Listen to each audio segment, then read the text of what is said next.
changing, can't you feel? Got my boots planted in the ground, ain't gonna let you push us round. Your money talks, but we speak loud. Won't back down in this dust bowl town. Won't back down, no we won't back down. No, we won't back down. Your paper promises run dry like cotton fields in July. You think we're blind, you think we're weak, but brother, you ain't seen our heat. Every lie you try to sell just rings another warning bell. The tide is turning, can't you see? Got my boots planted in the ground, ain't gonna let you push us round. Your money talks, but we speak loud. Won't back down in this dust bowl town. Won't back down, no we won't back down. You can threaten, you can try to break our spirit, make us fly, but this here dirt runs in our blood, and we ain't moving, no we ain't done.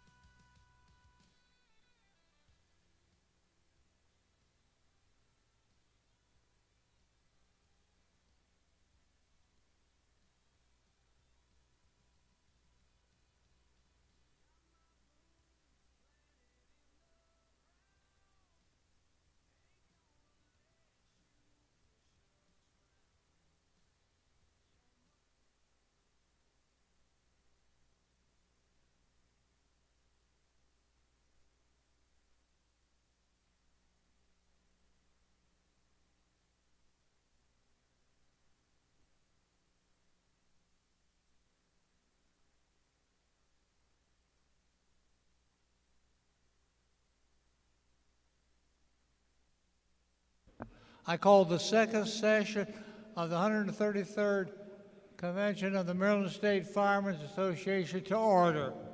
It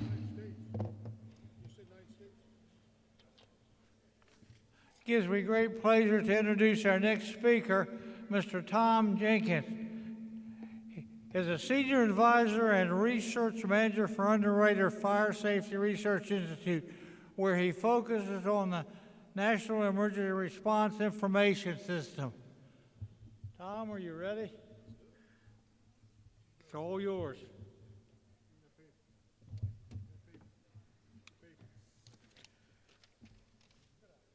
All right, good afternoon, everybody. I applaud your courage to come here and listen to a little bit of information about data after having lunch. So my obligation as a representative of the National Emergency Response Information System, this is the system that's replacing the legacy info system that all of us have come to know throughout your time in the fire service.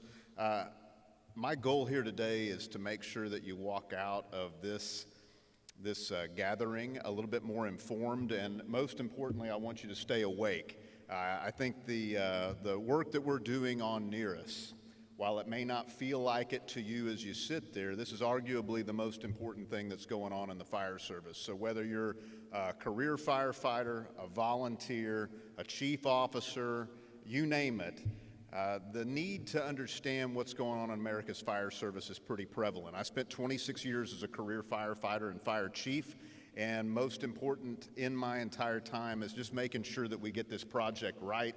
I'm happy to explain it to you today. The quote on the screen is from our former U.S. Fire Administrator, who oddly enough I ran into at the Charlotte Airport flying here yesterday, and I think it highlights the whole problem that we're trying to solve with this new system. It's that we can't inform or change a problem that we know nothing about, and that's our data problem today. Now, just judging by the amount of gray hair and no hair in the audience, I'm going to assume that many of you have been in and around the fire service for a large quantity of time. And over the course of your tenure in the fire service, you may have found that data wasn't always a necessity. Sometimes you can make emotional arguments, you can tell good stories, you can convince elected officials that you need adequate resources, but I hate to break it to you, that those times are at best an endangered species. And throughout the country, most often, it's nearly impossible to get the resources we need to protect communities big and small, without making an argument that is well-founded in data. And that's what we're trying to do, is to make sure that departments can have the resources that they need to protect the communities that they serve.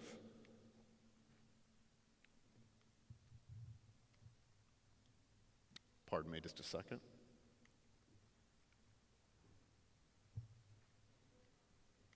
There we go, okay. Can we retreat one slide? Can somebody do that for me? Thank you. If you look at what's going on inside of fire stations across the country, what I would tell you is that there's an immense amount of topics. For those of you that have been in and around the fire service, you know that I think the job of fire chiefs today is actually more challenging than it was just 10 or 20 years ago. We still have to talk and combat the traditional problems that the fire service is here to solve, things like fire deaths and things like responding to rescue calls. But we're also faced with a world in which things like active shooters, lithium-ion batteries, and the like, these are emerging problems that have kind of complicated the job of fire service leaders. And whether it's the health and safety of our firefighters, whether it's even mental health, whether it's those other complex topics, what I would tell you is that data is at the heart of them all. And we're going to have that as almost a currency to try to solve these problems. Now, if you don't think that there's a little bit of confusion about the mission and what firefighters need to be doing, I would offer these things to you as evidence that nationwide, in the 27,000 fire departments across the country, there actually is some need to better tell the story and understand the good work that our firefighters, whether they're volunteer or career, do. These are real headlines taken from Governing Magazine. Why we need to take the fire out of fire department. Why are there fewer fires but far more firefighters? And why firefighters are underworked and overpaid. These were headlines that appeared both in Governing Magazine. You may not be familiar with Governing Magazine, but I assure you most town and city administrators would be. And then the Boston Globe was where some of these headlines appeared. That the fire service is not necessarily as understood as we like to think it is here gathered in a convention like we are here. You see, in most communities, and I even think of my own wife and family, even though fire is the most likely threat to their safety, that fire across the country kills about 3,000 people a year. About 90-some-odd% of those people will die in their homes. That's not what people are scared of. Think about your own home. Think about your own spouse, your own family, your kids. What are they really scared of? And I'll tell you, at least in my home, and as I give these talks and try to explain to people what we're doing with Near Us, I'll tell you what people are scared of, at least that are on my tax return, and that's they're scared of bad weather, and they're scared of these faceless intruders that might break into the home.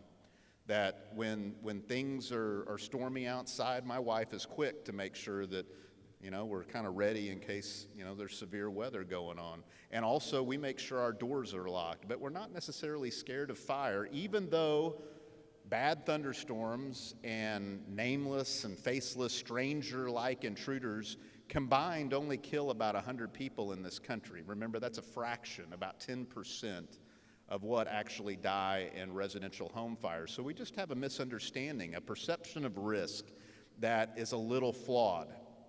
That's merely one example of why we have to do a better job of moving the needle positively for our firefighters. And we have to make sure we have adequate resources, but we have to also understand what's going on with risk in our communities, the probability of something bad occurring, multiplied by the severity of it. And we have to also know how well our fire departments are performing.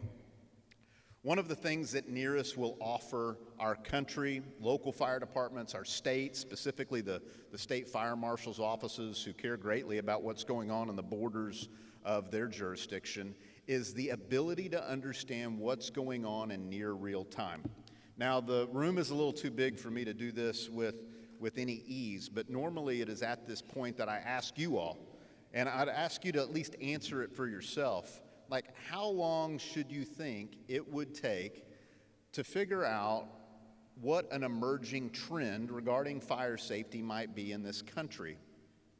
I don't know what I'd say if I was listening to me and I was in the audience, but what I am here to tell you is that trend, right, the normal amount of time it takes for us to identify a trend at the National Fire Data Center up in Emmitsburg is between 18 and 24 months. And that's because of the archaic nature as to how that data flows from a local fire department to a state and then to the federal system, that it just takes that many months in order for us to see an emerging hazard. Now, I don't know if I was sitting in the audience that 18 or 24 months would even sound like that big a deal. But let me show you an example of why it might be a big deal, convince you that this near real-time information thing that we're doing is important. What do you see on the screen? Somebody shout it out. What is that an example of? Batteries, Gold Star. They're a specific kind of battery. We've been talking about batteries forever, but in the fire service, we got real interested with a specific type of battery called a lithium-ion battery. And I don't know about you, but during my time as fire chief, I spent a little bit of time in my office wondering whether the best way to suppress a lithium-ion battery fire was to drown it, just like they do in some European cities. Maybe it was to use conventional firefighting methods. Maybe it was to buy some new specialty undercarriage nozzle if it involved an automobile, or maybe even just let it burn, which seems a little counterintuitive to the whole job I took. And today, I'm happy to report that really we still don't know. We're studying it, we're researching it, but after years, we still really don't know the best way all the time to suppress these types of fires. And lithium ion, that's not really an emerging hazard, right? That's something we contend with today. All of you are carrying around devices that have a lithium ion battery in them. I would bet money on it. And in the future, there'll be some other alkali or alkali earth metal ion that is powering things that is just likely to have some consequence as it relates to fire risk. When we have the opportunity to identify an emerging hazard, and then squish science and research a little closer to it, what it means is we, as leaders and decision makers in our respective fire departments, we have an opportunity to make sure that our communities are served appropriately with the right resources, the right tactics, and then most importantly, we're doing what we can to protect our firefighters. Firefighters that will show up to these fires and without the appropriate resources, training, tactics, policies, you name it, they're just gonna do the best they can. That's what we want them to do. But it's our job to make sure that if we have the ability to get information a little quicker, to take care of them, and by virtue of that, take care of our communities, we want to make sure that we can make that a reality. Now, one of the things I want you to take away from my little talk today, and admittedly, I'm running to a flight right after this. I've got to end up the day in Vegas, if you can believe that, is that this is your system. That we're building near us, and it's not being built by a bunch of researchers, scientists, or guys like me. It's being built by you and with you. That this is a system that will be continued to be improved and modified because we're never going to get it perfect. There's 50 states, 27,000 fire departments, and as I'm sure you feel in your own organizations, it's impossible to please everybody. But what we can do is we can build a system that works for all fire departments and then commit to making it better time after time, version after version, and that's exactly what we're doing. So when you get your hands on it, and there are departments in Maryland who are part of the beta test and have had some, call it a glimpse behind the curtain, what I would encourage you is don't swallow frustration or don't just think that your opinion doesn't matter. We care greatly to make sure that this is a system that through an iterative process continues to get better. You see, NERIS is more than just a replacement for reporting. Now, if your firefighters come up to you, that's what you're most likely to tell them. If they say, hey, what's NERIS? You're probably going to say, hey, it's a replacement for that INFR system we've been using forever. But that's not the complete answer. The NERIS is actually about not just being a filing cabinet of data. It's designed to completely reimagine and revise the data that we collect, the questions that we ask, to automate and plug in information that we don't necessarily need a firefighter to input. We've designed it so that fire departments also have analytics or an ability to understand what they're doing and its impact on their community free of charge, that the system, the National Emergency Response Information System, will be designed that whether you're a large fire department or a small fire department, you'll be able to understand your data, your risk, your performance better than you ever have before. And it's being designed to connect with other things and then not grow old. That all of us have probably had some connection to some computer system or technology solution that was good when it started, and then nobody updates it. And our commitment to this system is to make sure that that doesn't happen. The thing I need from you as you go back to your departments is some of you probably have a clue about what I'm talking about. You may have watched a webinar, you may have read an article, you may know that this NERIS thing is happening and it's happening quick. And I'll go over that with you before I stop talking.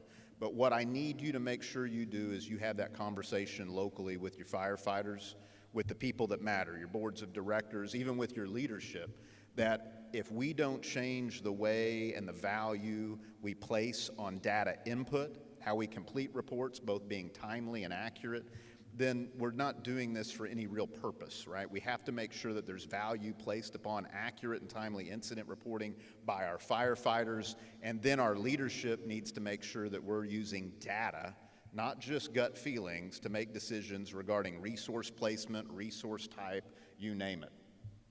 The idea is that what we'll do is that we'll be able to create almost a three-dimensional evaluation of individual fire departments and response systems across the country, giving decision makers like yourselves, leaders like yourselves, information that comes from the profile, kind of the baseline information that we're going to ask you to input about your department, coupled with information from responses. And then we want to marry it with information from what they call third-party definitive data sources, that we can take information about your organization, information about an emergency response, and then we can couple in information from community demographics, sensors potentially, information from risk models that are available about your community, and we can help you understand information that allow you to make decisions, not make decisions for you, but allow you to make better, more qualified, more learned decisions. Now, maybe that all makes sense to you, and if it does, congratulations. I actually don't like that slide at all. What I'm trying to tell you is that with NERIS, what we're going to do is something like this, that if any of you have been in the real estate market in the last, 10 years, chances are you did not pick up one of those catalogs that you used to be able to get outside of restaurants that had all the houses for sale. Chances are that you used a phone app. And think about what kind of information you got from that phone app. Yeah, you got information about the property, the number of rooms and bathrooms and square footage and number of stories, but you also got information that had nothing to do with the property, but were still valuable to you as somebody who was trying to make a decision about what to do with your money. School district, crime, walkability, proximity to other amenities. And it's that kind of layering of other data sources that we're trying to set up and will set up successfully with NERIS, giving local emergency response decision makers and leaders the know-how, the wherewithal just to make good and informed decisions. Now, what we're also trying to do is to make it easy on firefighters. Specifically, one of our goals is to reduce the data entry burden for firefighters.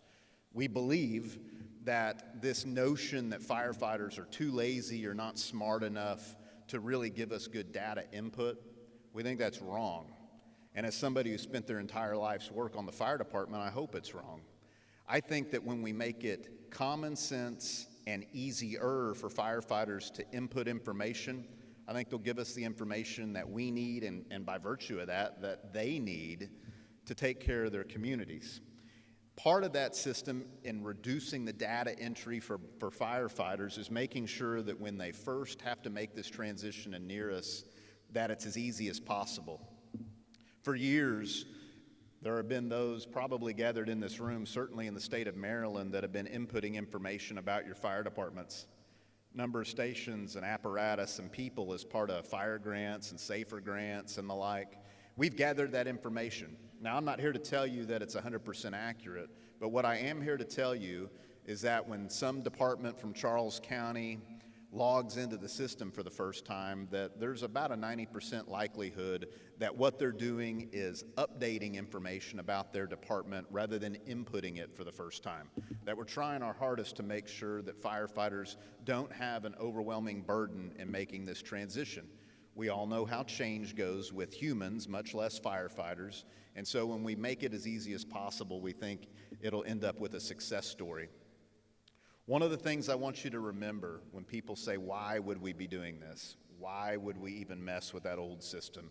It's just a bunch of data, is that we're trying to equip you and your sisters and brothers with the ability to understand risk and resource. That when communities understand the probability of bad stuff occurring and what that might mean to their citizens, and they make sure that they have an adequate quantity and type of resources, that's not just good from a safety standpoint.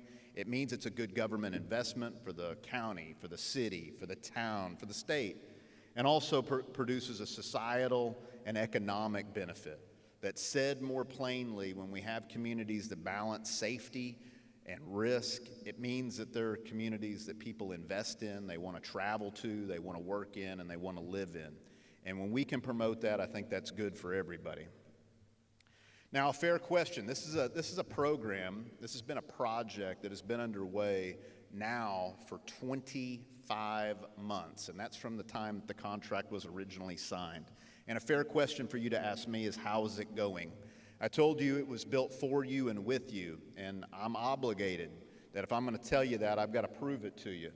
And I can assure you that at every turn, whether it was the original charter for NERIS, developing our goals and objectives, to prototype testing, to beta testing, to releasing version 1 back in December of 2024, we have made sure that the fire service has been at the table. Those are departments that are big, departments that are small, combination, volunteer, career. We know the scope and we know the complexity of America's fire service, and I'm happy to report that we've made sure we did exactly what we told you we would do. But, as I told you earlier, the most important thing I can tell you is that we're not finished. The old system will go away at the end of the year. INFRS will sunset and not accept any incidents to be contributed into it after December 31st, 2025 at midnight. But that's actually when we just start. And our commitment is to make sure that year after year we make a system that is better and easier for you and your firefighters to utilize and input data into. Today, we have 3,800, that's actually a lie. I looked earlier, it was over 3,900 departments that have onboarded into the system. So those are departments that have been invited to make that transition. We have almost 50 states. The one missing state is missing intentionally. We're doing kind of a special project with a reporting idea that they have. We have 15 vendors. Those are your records management vendors like First Due and ESO and Image Trend, and the list goes on, that are vendors that you probably have used if you're a department of any size to work with the legacy system. They've already earned their compatibility badge with NERIS, so they're ready to go. And right now we're focusing on FEMA regions, going FEMA region by FEMA region across the country, inviting departments within the states in those regions into the system. Right now we're in FEMA Region 4, which is kind of the SEC, so southern states, Florida, Georgia, the Carolinas, that sort of thing. But we will be then moving into the kind of the southwest, Region 6 after that. I'll show you where you all are here in another slide. You can see that here in Maryland and FEMA Region 3, we will reach you in September. There are departments that have actually reached out from your state that are ready to go. I think that if I was going to onboard, if I was in your shoes, September's perfect. We get better every time we onboard departments. We make things easier. We find improvements and the opportunity to kind of iron out wrinkles. And so September gets you into the system early enough that you're not at the last minute, but without maybe some of the headache that some of our early adopters had. I want to cover a few things that are just different about the system. Now, there are hundreds of changes between the old system and the new system. The story we tell with emergency response and understanding our communities. But I want to highlight a few because I think it's important that if you get into a conversation with a firefighter who wants to understand the why is this necessary, why is this important, why would I take any time to really do this correctly, I want you to be able to give them some examples. The first example of something that I think matters occurs in Tulsa, Oklahoma earlier this year. These are real life examples of this sort of thing. This is on January the 4th of 2025. This was a fire that occurred in a building, and in the old system, you can give this building a property use, and just out of curiosity, what kind of building do you think this is? This is a great time for audience participation. It's a church, Gold Star, it's a church. And you're right, it is a church, but it's a special kind of church. In the old system, all you could have said is this was a church, whether it was a medical call, whether it was a structure fire. That's the best you're going to get. This is a special kind of church because are they holding mass? Are they holding service on Sunday in this church? No, they're not. It's abandoned.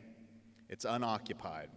But most importantly, there were people present at this church. The ability to denote where we have housing insecure populations that are occupying buildings that they should not occupy, that's a distinct advantage of the new system. Because these are some of the most risky structures in any community, are places that should not be inhabited by people that are. This has killed firefighters, right? It puts our firefighters at risk. It puts our community at risk since those buildings are occupied in a condition that we do not want them. And so to be able to know this kind of reconnaissance on medical calls, on structure fires, on anything, gives us a chance to understand risk in our communities like we don't right now. What we want to do is marry these two ideas of response and risk so that we understand it better. As an example, what we want to do is take data from local fire departments when they make an incident response, say a structure fire. And maybe after that incident response, they go into that neighborhood and they conduct a risk reduction activity, something like a smoke alarm saturation, going door to door to the neighbors, trying to get them to test or install new smoke alarms, since they might be a little bit more likely to be receptive to that sort of thing since one of their neighbors had a structure fire. Over time, over a state, over a country, we begin to know the impact and the effectiveness of these kinds of programs. Additionally, it's not just fire. We like to talk a lot about fire, but of course what we do is a lot of EMS, and it's the same thing. Now, I'm sure your communities don't have real problems that look like this, where there's 9 medicals and 3 lift assists to the same address over the course of a week, but in a lot of communities that happens. And when you make those kinds of calls, we have opportunity that we can do something to impact the risk that doesn't necessarily have to do with making an emergency response. Maybe we install grab bars in a bathroom that prevents the need for us to respond to these, fall calls and these lift assists. Is that effective? Does it work? Is this something that should be a grant priority? We lack that kind of data today, but it is the coupling of both risk and response that give us the ability to tell that story more effectively in the future. Additionally, within NERIS, we've expanded and characterized the incident types differently. In NERIS today, what you're able to do is identify complex incidents, and instead of trying to consult a book or a reference guide to tell the story, you can select up to 3 incident types to describe a single incident. Now, I don't expect that to go over well with everybody because that's a little different than how we've done it. But let me assure you, those kinds of responses, while they don't happen every day to your individual department or your individual station, they do happen across the country every day. Examples like this, down in Texas just from the other day, where a hazmat crew responded to a spilled chemical after a train versus tractor-trailer crash. Is it a motor vehicle accident with injury? Is it a train versus car accident, which is different? Is it a hazmat leak? Well, it's really all of the above, potentially, that we're able to describe those complex incidents. Or just a little closer to home, this incident out of the District of Columbia from a few months ago, in which a car went into a building with a lady entrapped. The building catches fire secondary to the car crash. What would you call that today? And it doesn't matter what your answer is. Whatever you would call it and however you would classify that today is a fraction of the story. With the new system, when you encounter these kinds of weird one-off incidents, it gives our firefighters a chance to tell us what they're doing, and it gives us a chance to understand the risk involved in those kinds of specific responses. Additionally, we're asking more and different questions about what our firefighters do that matters. We're asking them if a mayday occurred at the incident. These mayday situations in which firefighters find themselves lost, entangled, and trapped, low on air, caught in a collapse, you name it. Well, those are pretty life-threatening and sensitive emergencies that we as a service need to know a little bit more about. What kind of incident was it? What did they do to get themselves rescued if they were lucky enough to do so? And so to be able to collect that information is important. We're asking for the first time how many people were rescued at fires, whether household pets were rescued, whether people were displaced by fire, causing potentially an increase in homelessness in a community.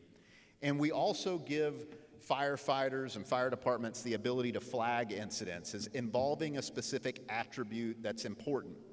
Examples of this that I think will make sense to you are that the incident involved violence against a firefighter. It was a federal disaster. It had an active shooter, or it was a mass casualty incident. That these are other incident types that have those attributes, and today we really have no ability to count those accurately across the country. Now, knowing what we respond to and knowing who responds is part of the story, but knowing what we do when we arrive on the scene and we pull the parking brake and we put the truck in pump gear, well, that's something that we actually invest very little time in today. But in the future with NERIS, we want to do a better job.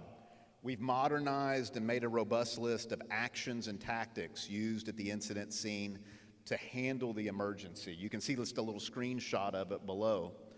What it's designed to do in the old system, only 3. You could pick as many as you want in most programs, but only 3 actually rolled up into the state and into the federal system, meaning we really never knew what firefighters did to solve problems, and there was probably very little value placed on making that correct in the local fire department. In the new system, we're making sure that we're capturing that information and we're giving firefighters a chance to tell us what they did. That part of the story, coupled with tactical benchmarks in the future, gives us a chance to really know more about what firefighters are doing to serve their community. Many times, tactical benchmarks, you see a few bulleted on the screen. These are often transmitted over the radio anyway. But we're asking CAD systems and CAD vendors to give us the ability to mark these for the first time. They're optional right now in NERIS. I think in the future you will see these just used commonly, that when you conduct a 360-degree assessment of an incident, or you put the fire out, or you complete a primary search, water on the fire, situation under control, it is these kinds of tactical benchmarks, and a few that may expand, that allow us not just to tell the story about how fast we got to the scene, but how fast did we intervene once we got there and started going to work. When you respond to different types of incidents, we're also asking information about tactical indicators to know about how proficient our firefighters are. What did we find upon arrival? How did you suppress the fire? What size hose lines did you use? What was your water supply? These are questions that today are unanswered. The last example I'd give you of some of the changes that are important within the NERIS system are in mutual aid. And you don't have to look very far, certainly in this state, to understand the importance of neighbor helping neighbor, department helping department in order to make things work. Under the current system, there's just an opportunity to improve. It's a poor collection system for cross-boundary responses. The information a lot of times doesn't line up. The geographic stuff doesn't line up. There's confusion among most firefighters as to what is automatic aid versus mutual aid. Many firefighters spend an inordinate amount of time trying to figure that out. And ultimately, it leads to frustration when trying to complete the report. And of course, how you report mutual aid changes based on the circumstances of the other fire department that you're helping. Said a little plainly, it's just complicated right now. And when things get complicated for firefighters, oftentimes they begin to ignore it and they deprioritize it. So what we've done with mutual aid, which we're now just calling interagency aid. Mutual and automatic aid is still a thing. It's just with the system, all we really care about is, did another department help you or did you help another department? And if that's the case, did you support them at an incident where both entities were there? Did you respond for another department because they were unavailable or you were just closer and they never went to that call even though it was in their jurisdiction?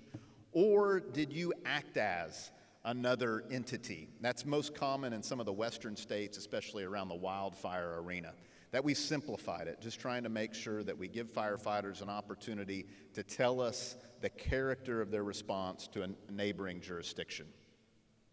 The other type of aid that we're giving firefighters the ability to collect in the new system is support aid. This is non-fire related assistance at a scene. Now, I was on the job for 26 years. Some of you have lapped me. But what I would tell you is that if I had a crystal ball and a prediction for the fire service in the decades to come, it's that it's going to be more and more a teamwork environment. We're going to be working with each other more, fire to fire, but we're also going to be working with our public safety and public health and other public partners to solve community problems.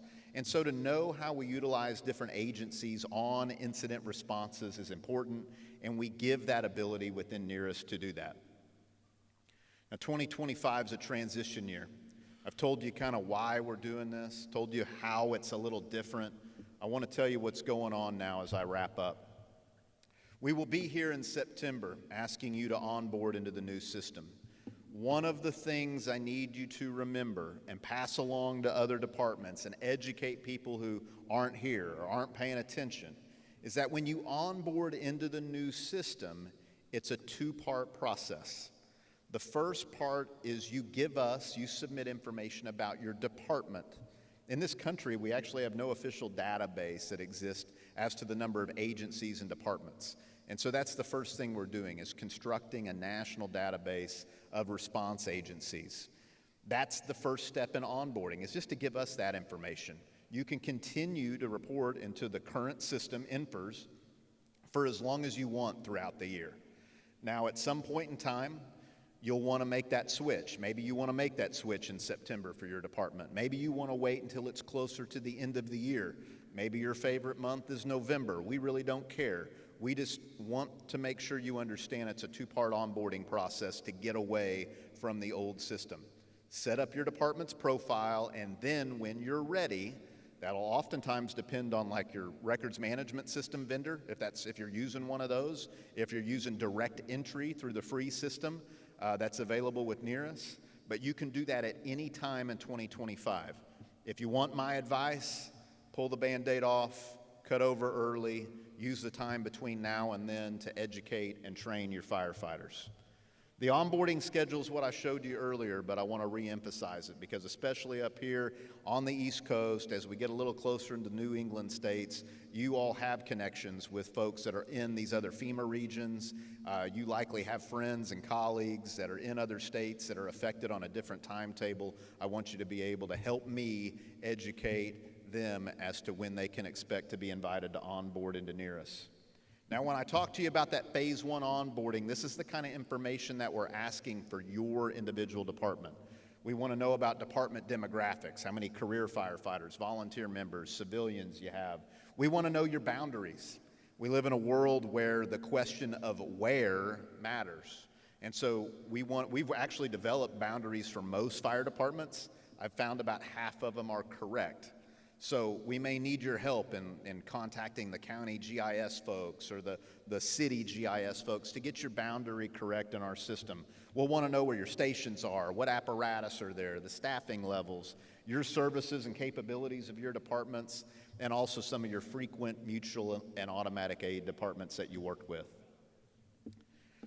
As I leave you today, and I do mean leave you because I'm going to have to really work at it to catch my flight, I want to give you some homework that I don't expect some of you know exactly what I'm talking about. You've been with us from the get-go. I appreciate that. For those of you that didn't know how to spell Nearest until I started talking, here's what I need you to do. Is you need to go back to your departments. You need to make sure that somebody's assigned to manage and watch over this project. The old system goes away at the end of the year, period. That actually has nothing to do with me. That's going to happen whether we get this project across the finish line or not. And so it's important that we stay on time and on target with what we're doing. Make sure you have somebody, whether it's you or another person, that's assigned to watch this project, connect with us, and just know a little bit about what we're expecting as they make that transition. Make sure that person has department details, that they can use the time now to get like the GIS, the mapping information for your agency, get that ready for us.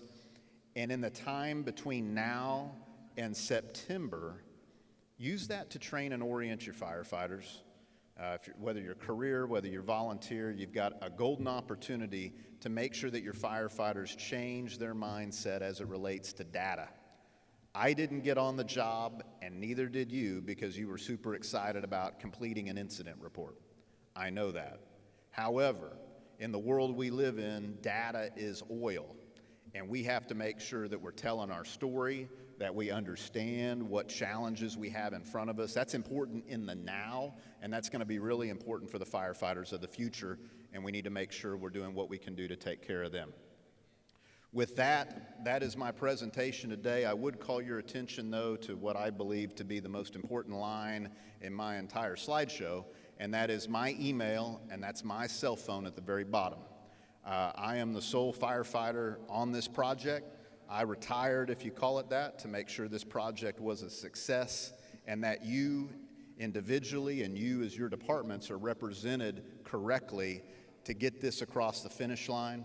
If you need something, you have a question, you have a concern, or you have a sudden emotional outburst, I'm your guy. Reach out anytime. Hope you have a great rest of your conference, and I certainly appreciate the time that you allocated me this afternoon. Thank you.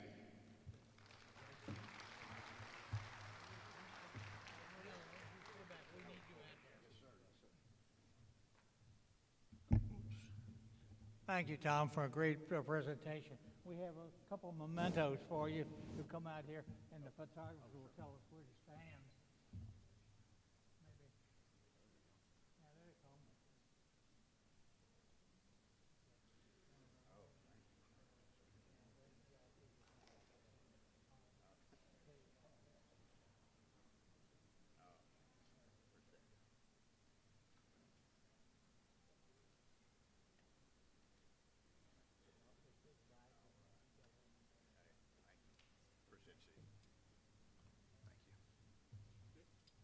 Okay.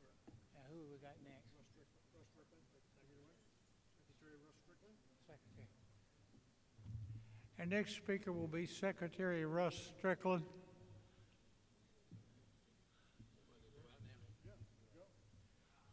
You're on, my brother. Thank you. Well, first off, it's an honor to be here this afternoon. I will be quick because I realize there's a beautiful sunny day out there somewhere that you all would probably like to get to the beach for a few minutes. Just real quick to bring you up to date on a few of the Maryland Department of Emergency Management activities, but some of our key strategic accomplishments this past year.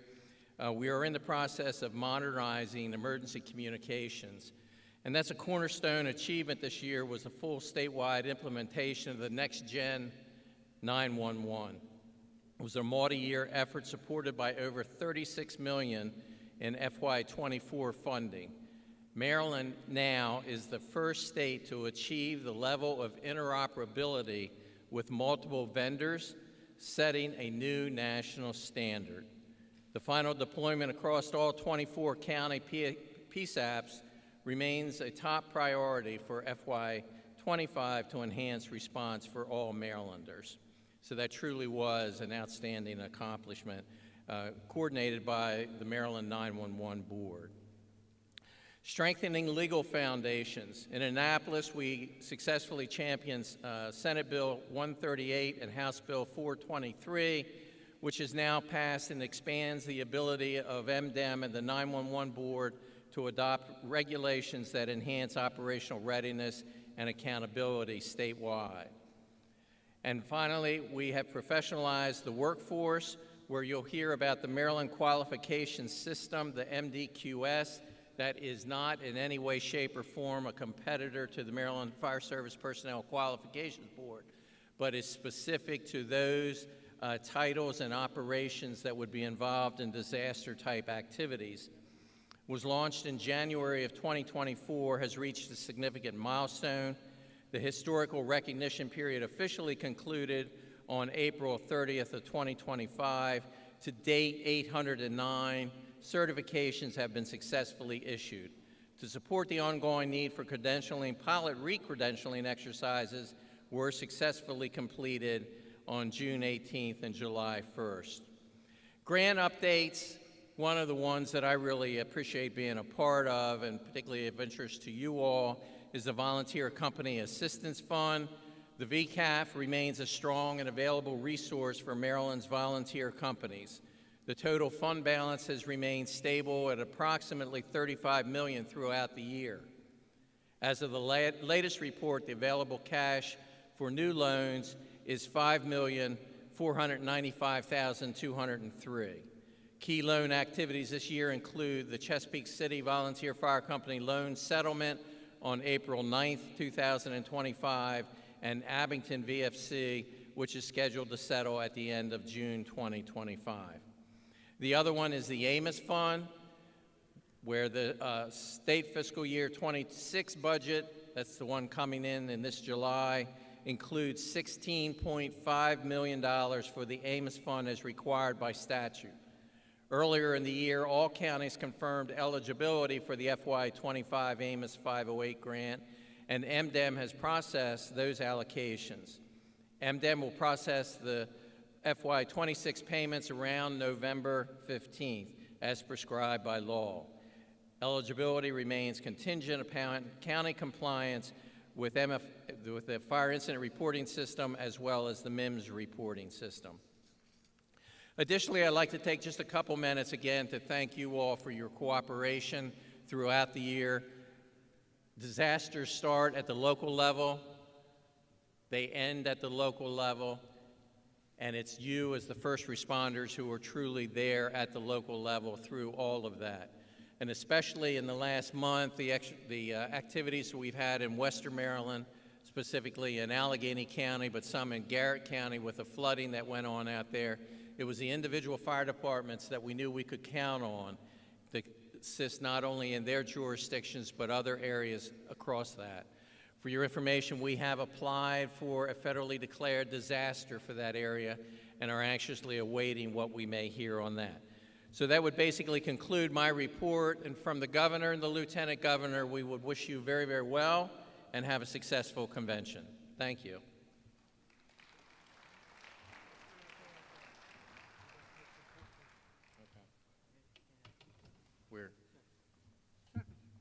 Secretary Strickland, here are a couple of proclamations from us for the governor. Since you're the secretary, if you would see that they would get it, we would appreciate it. I will do Also, we have some mementos for you. And put them in the bag.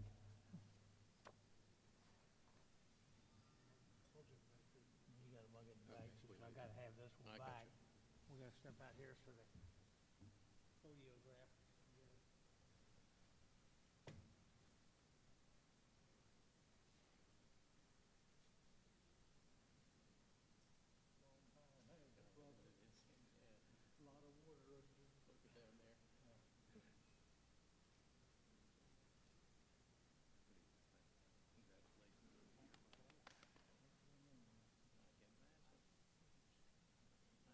I know, I've been watching it.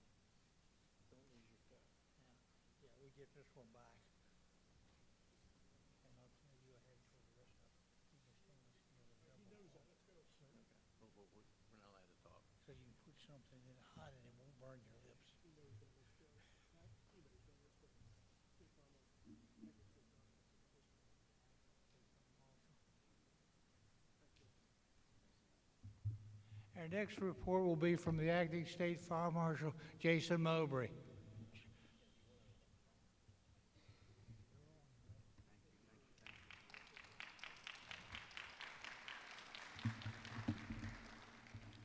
Hi, good afternoon. I greet you on behalf of Governor Moore, Lieutenant Governor Miller, and Colonel Roland Butler, Secretary of Maryland Department of State Police. We are very grateful that the Colonel is here with us today to support our office. I speak for the entire Office of the State Fire Marshal staff when congratulating outgoing Association President Skip Carey and Sherry Steffen. Your terms in office have been highly productive, and your service to your members is something your association should be very proud of. I certainly appreciate the long-standing partnership that we've had with the MSFA and the LA MSFA. Now, it is my pleasure to present the Office of the State Fire Marshal report. Fires continue to kill people in our state far too regularly. As you may recall, in 2023, we experienced a record number of fire fatalities, with 84 deaths resulting from 72 fires. In 2024, our state experienced 73 confirmed fire deaths. While representing an overall decline of 13% from 2023, it is still far too high. Of the 73 fatalities, 55 occurred in residential structures, including 45 deaths in 1- and 2-family homes, 9 deaths in apartments, and 3 deaths in mobile homes. 9 were associated with vehicle fires, and 6 occurred in other settings. Residential fires accounted for almost 79% of fire fatalities across our state. The majority of our fire deaths, or 61%, and similar to years prior, are consistently located in just 4 jurisdictions of our state. 19 occurred in Baltimore City, 13 in Baltimore County, 9 in Prince George's, and 6 in Montgomery. The deadliest day of the week for a fatal fire was a Wednesday. The most likely time of day to die in a fire was between midnight and 8 a.m. In those 45 fatal fires in residential settings, 9 did not have a working smoke alarm. The top cause of deadly fires in 2024 were smoking-related, motor vehicle accident-related, and electrical. Of the 73 fatalities, 44 were male, 29 were female. In 2024, 5 victims were aged 17 or less. 18 were aged 18 to 49 years of age. 19 victims were aged 50 to 64, and 31 fire deaths occurred were victims that were aged 65 or older. Hoarding can present hazards which can result in a catastrophic fire-related event that jeopardizes the safety of all concerned, including but not limited to the occupant and emergency responders. 13 deaths resulted from 12 hoarding-related fires, which is 16% of the total fires reported for the entire year for fatalities. According to data collected through MFERS, there was a total of 14,882 fires across our state in the last calendar year. Of those, 5,351 were structures, and of those, 4,056 were residential structure fires. There were 110 civilian injuries and 73 civilian fire deaths. Statewide, there were 327 fires that were determined to be arson. 135 arson arrests were made according to FBI reporting data. To respond to these tragic incidents, the men and women of the Office of the State Fire Marshal took our legislative mandate seriously. In 2024, our deputies investigated 883 incidents involving fires and explosives. 80 of the 217 cases that were criminal were closed by arrest. Our code enforcement staff of inspectors and deputies conducted nearly 14,000 initial and follow-up inspections. Our small but mighty, highly skilled fire protection engineering services team performed over 1,400 architectural and fire life safety system designs. Both inspections and plan reviews were notably increased from the prior year. 2024 has been a busy year for our agency, marked by numerous great successes. Our agency celebrated its 130th year to the great state. Having been originally established in 1894, the pinnacle moment of this anniversary was hosting an official celebration and opening of our historical display at the department's museum. During this celebration, we reviewed historic moments of our agency, highlighted our diverse workforce, and recognized our partners who have helped shape our agency and support our essential life-saving mission.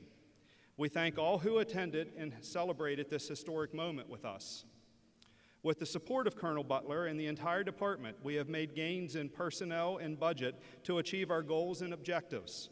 We have noticed an increase in cooperation and support at all levels of the department, and it's evident by our integrated Honor Guard activities, social media collaboration, and inclusion in the recent department award program.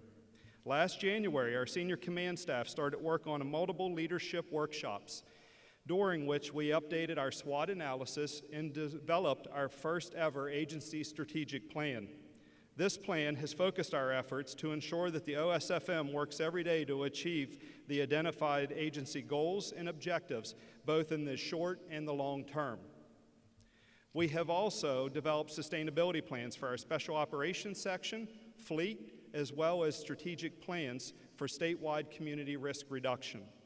Our aging fleet of bomb response robots has begun a refurbishment and replacement program to ensure our bomb technicians have access to the reliable and modern resources they need. With the financial commitment of the department, our robots will be upgraded within the next 4 years.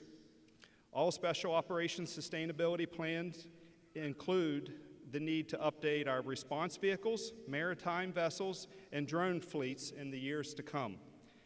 After nearly 2 decades of wanting a digital system to capture and manage records for our fire inspections, system testing, plan review, and licensing, we are now developing a state-of-the-art digital report management system. Working closely with our peers in the department's IT, finance, and superintendent's office, we were able to secure $1.4 million in funding to procure this new system. This new system will allow field staff to access the digital portal as they complete their inspections and testing, connecting directly with plan reviews from our engineers and scheduling and communicating with our customers. We can finally move all of our licensing and permits to an online electronic format. This system will undoubtedly enhance the efficiency of OSFM and enable us to provide a higher quality of service to our customers. The new RMS will also connect our delegated partners from Maryland's counties and municipalities into our system for record keeping and collaboration in specific permit processing.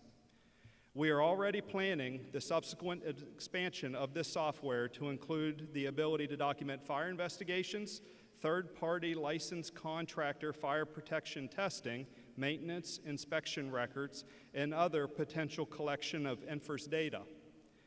Over the past calendar year, we've embarked on a personnel study and workload analysis. These studies have helped us identify opportunities to improve our organization. Some of these improvements are noted by the adding of a new full-time position to respond to public information record requests and body camera footage, upgrading a part-time employee to full-time status at headquarters, who will be assigned the responsibilities as our agency training coordinator. We have also been granted temporary employees to assist with the detailed projects, such as a comprehensive policy review and update to ensure our agency meets current regulations, laws, standards, and industry best practices. We are also hiring a full-time IT support employee to assist with implementation and support of our new RMS system. We have begun reorganizing our workforce by redefining responsibilities and identifying new sections that align with these responsibilities.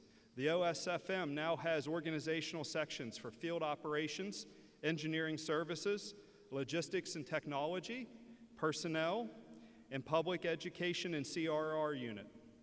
An administrative position has been redesignated as the executive assistant to the state fire marshal, and our training unit is now centralized back at headquarters. We reimagined how to provide fire prevention services. This new approach has redefined the job duties and responsibilities for Ms. Teresa Chrisman, who now focuses solely on CRR as our new public education and risk reduction officer. Starting this year, Ms. Chrisman has worked closely with our field operations section commanders to implement a first-of-its-kind Maryland risk reduction strategic plan. This plan sets a path forward for the OSFM and gives our local fire service partners structure and guidance on a focused CRR goal. We are conducting a statewide evaluation of our fire prevention and CRR status through assessors with Vision 2020. Our entire workforce emphasized community outreach through emerging philosophies of true community risk reduction. In the past year, our staff committed to this new strategic goal by participating in 235 public outreach events and installing approximately 500 smoke alarms. 2 Western Maryland fires quickly demonstrated the success of our new dedication to CRR. During the 2023 CRR weekend, staff from our Western Region office installed smoke alarms throughout Western Maryland. Months later, in November 2024, 2 homes, one in Garrett County and one in Allegheny, both suffered fires. These smoke alarms that were installed with partnership with our local fire departments are credited with alerting both of the families early to the dangers in their home and allowing them to react and respond quickly. As in the years past, the OSFM experienced a few staffing changes and notable personnel events. Former State Fire Marshal Rocco J. Gabriel died in March 2024 at the age of 90. Fire Marshal Gabriel was first appointed in 1982, and at the time of his retirement in 2001, only one other state fire marshal in the United States had a longer tenure.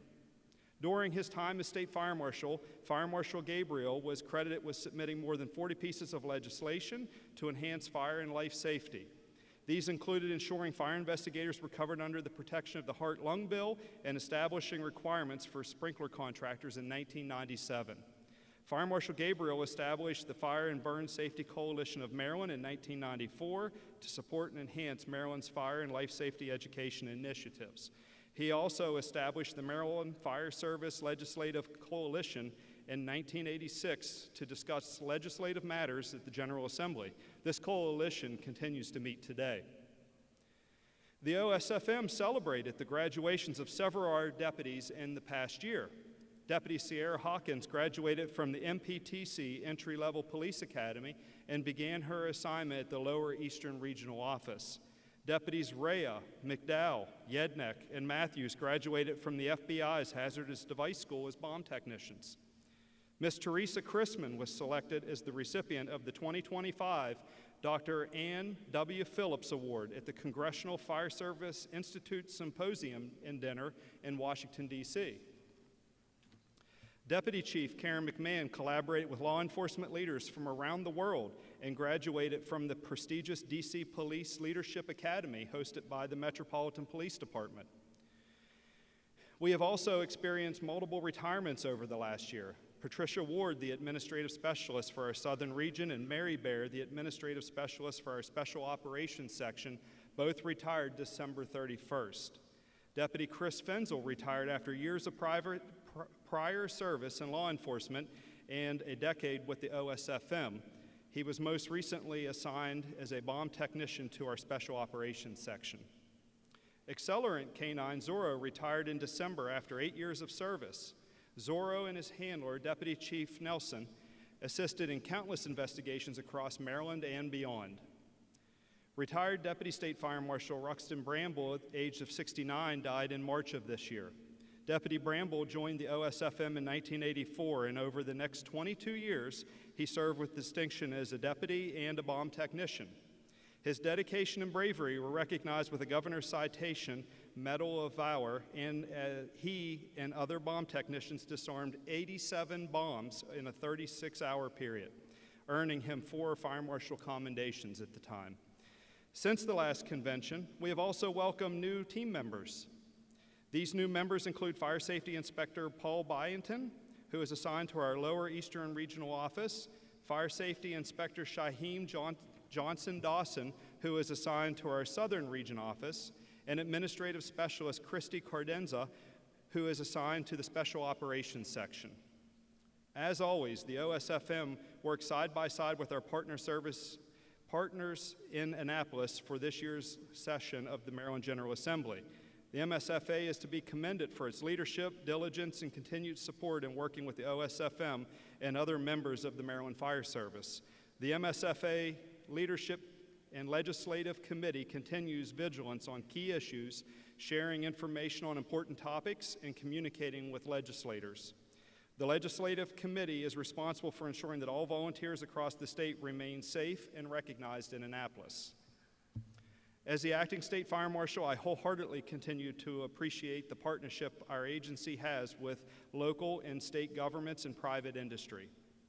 These partnerships enable us to secure resources, disseminate information, and provide training, which in turn allows us to be more efficient in accomplishing our tasks in the pursuit of fire and life safety. One of our longstanding partners is the MSFA Fire Prevention Safety Committee. Our partnership with the chapters of the National Fire Sprinkler Association and the American Fire Sprinkler Association, who provide training for fire inspectors across the state, and we thank them for this continued successful program.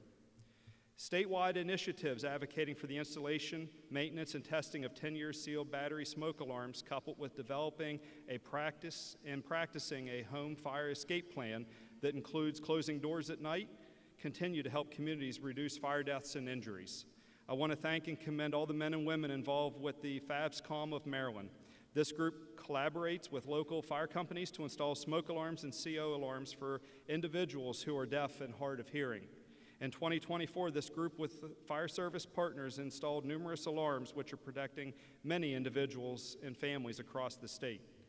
As a reminder, please take part in our community risk reduction weekends that we offer each year for fire departments across the state. It's an opportunity to get out and step up your respective communities to install smoke alarms and provide fire and life safety information. This year, the OSFM collaborated with departments in their regions for CRR weekend in May, and will be doing so again in October. 600 smoke alarms were provided and/or installed during this first weekend. The next community risk reduction weekend is October 18th and 19th. This CRR weekend is an opportunity for our fire service partners to get into their communities and install life-saving smoke alarms in the homes of citizens that they serve. The Mid-Atlantic Life Safety Conference will be celebrating its 66th year this fall.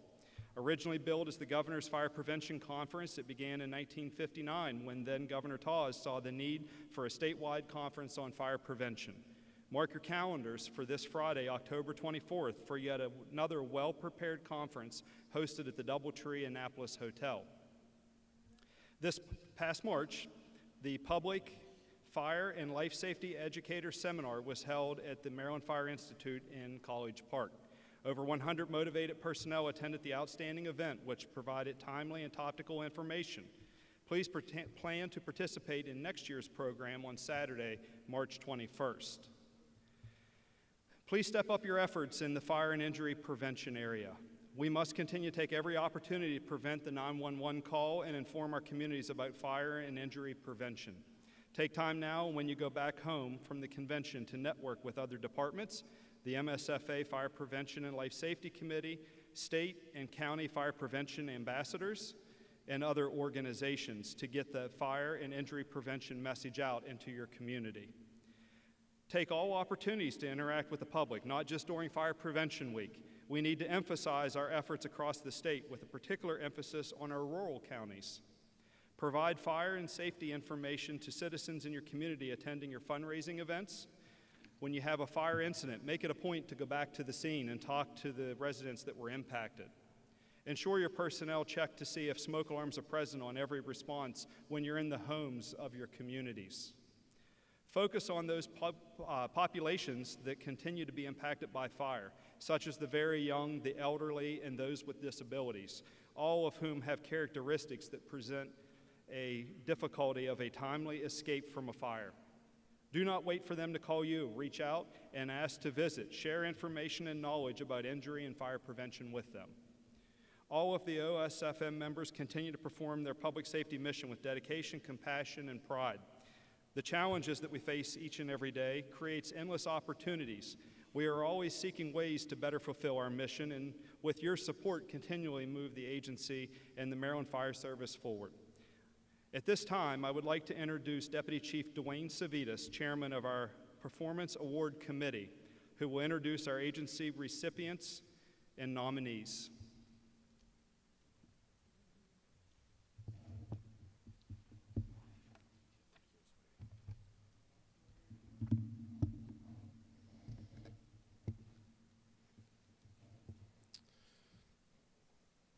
All right, good afternoon, members of the State Fire Marshal's Office, partner agencies, friends, and family.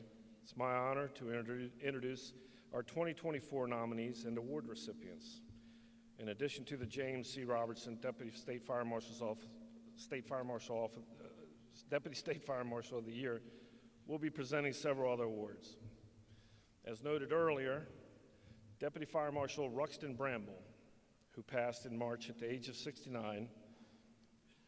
After he shortly passed, his widow, Vicki Bramble, would you please come up to the stage with your granddaughter? She sent a letter to Acting State Fire Marshal Mowbray and explained that Ruxton loved being a deputy fire marshal and a bomb technician. That was evident by reading all the accomplishments in his obituary.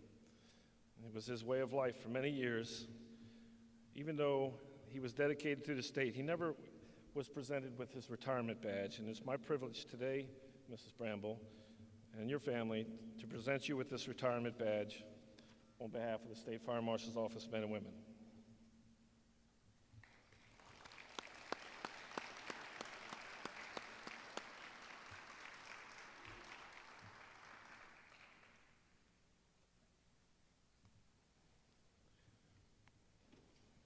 That was Raven, who also came up. Okay, also, our next award, we'd like to ask Miss Administrative Specialist Penny Doty to come up to the stage. In 2024, Miss Doty was recognized by her commander for consistently completing many extra tasks and special assignments, without exception. In addition to her daily activities and duties in the Upper Eastern Regional Office, where she is assigned, she also assisted with the transition of a new administrative specialist on the Lower Eastern Shore. And she took great pride in ensuring that her new administrative specialist was familiar with all the different administrative tasks that she would encounter in her day-to-day duties. But she also helped transition the fire fatality report, which you just saw, to the newest administrative specialist on that shore. Ms. Doty set aside extra time to ensure the new administrative specialist was educated, confident, and assured of her new assignment.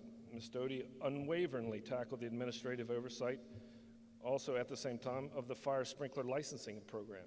And this program offers statewide certification and licensing to every one of the fire sprinkler companies that are operating legally in the state of Maryland. Taking on her new assignment, Ms. Doty had to learn all the new and different dynamics of statewide laws and requirements for licensing businesses within the State Fire Prevention Code. In addition to her previously assigned duties, Ms. Doty graciously took on the administrative role for a commission work group that was required by us through Legislative House Bill 468. And this work group was formed to research and advance the knowledge of lithium-ion batteries and their safety within the state. In addition to handling, scheduling, and organizing and recording minutes of this large commission, very detailed, she also worked day to day with 6 different subcommittees that were working within that same group, all while handling all those other assignments on a day to day. So in that, we'd like to present Ms. Doty with this unit citation and a Commander's Award. I'm sorry, it's a Commander's Award. Congratulations, Ms. Doty.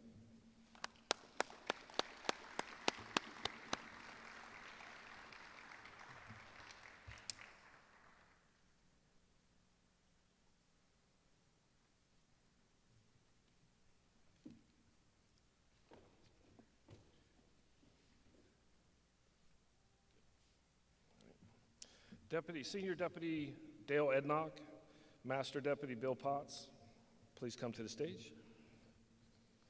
Also being recognized in this award is retired Deputy Chris Fenzel, who couldn't be here today, and firefighter Jonas Brooks from Annapolis Fire Department, who serves as a member of our underwater hazardous devices team. While they're coming up here, on March 26th, 2024, a tragic incident occurred when a vessel struck the Francis Scott Key Bridge. It was hit by a cargo ship and then collapsed, with people reportedly in the water. The Underwater Hazardous Device Team received an urgent call from our partners on the Maryland State Police Dive Team requesting that our divers deploy and we bring our underwater robot, one of the unique assets that we carry in the state. Our team quickly arrived on the scene and boarded one of MSP's vessels and took our ROV, which is the underwater robot. We started scanning the collapsed debris field for vehicles that were reportedly on the bridge and possible victims that were in those vehicles, while we assessed the cargo ship for indications that there were any intentional acts such as terrorism, which was our main job. Throughout the day, throughout that long day, the search and rescue efforts continued, and the team was tasked with many objectives, including locating the vehicles that were on the bridge. And that intense day pushed that team to their exhaustion into the late hours in cold water until it was suspended due to safety concerns. In the following days to come, the team was redeployed many times and turned out to be an essential part of the debris field reconstruction using that ROV, side scan sonar, and GPS mapping that the Army Corps of Engineers used as they demolished the rest and recovered the rest of the victims. The OSFM Underwater Hazardous Device Team operated at the highest levels under the extremest of conditions, under pitch black darkness, freezing temperatures, and long hours. Each team member who responded to this historic event demonstrated exceptional dedication and professionalism. And for this, we are presenting the Underwater Hazardous Device Team a unit citation for their tireless efforts and during that tragic events. Please welcome him.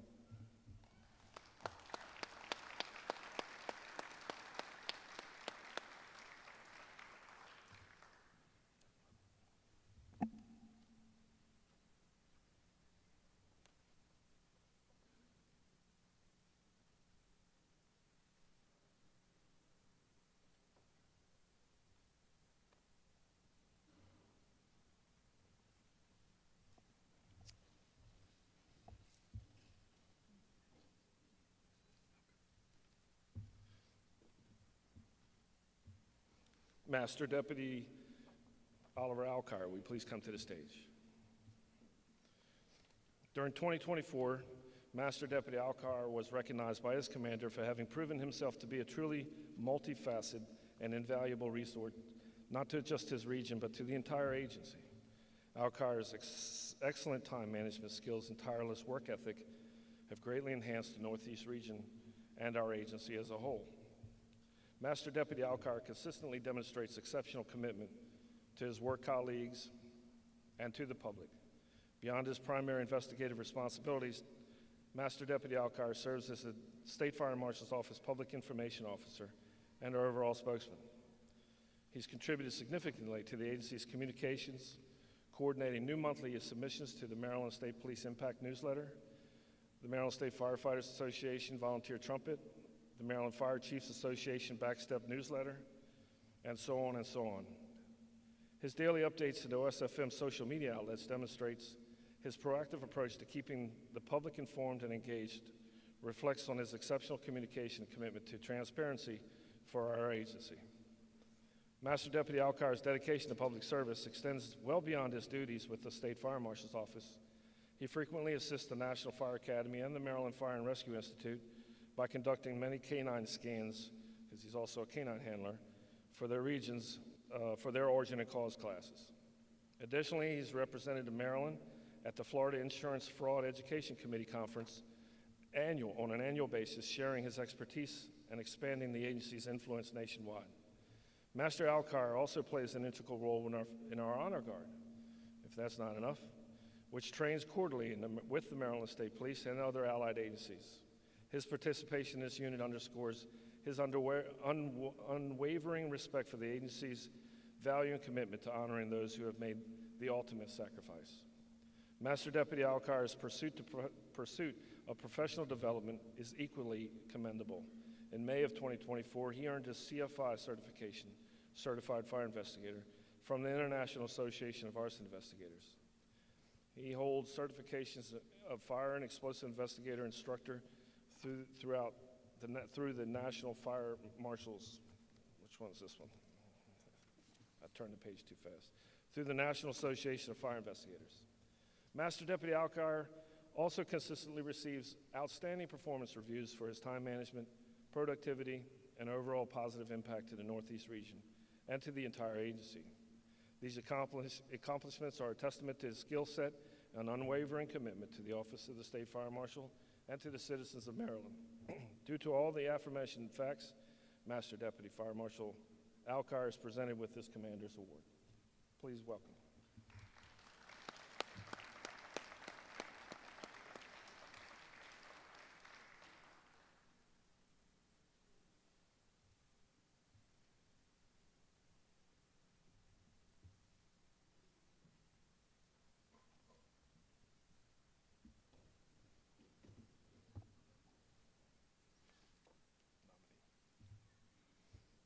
Okay, now the big time. Please, yep, they're in order. I would like for you now to join me in honoring our Regional Deputy Fire Marshals of the Year for 2024. Please come on the stage once your name is called. Deputy Fire Marshal Timothy McDonald. He represents the Lower Eastern Shore office.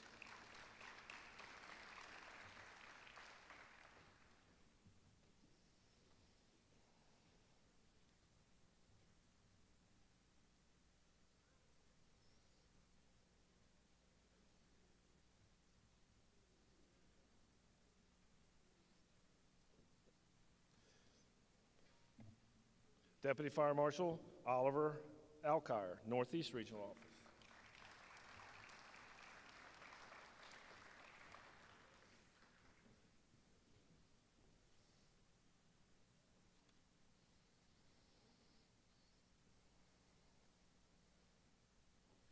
Deputy Fire Marshal Timothy McDowell from the Southern Region Office.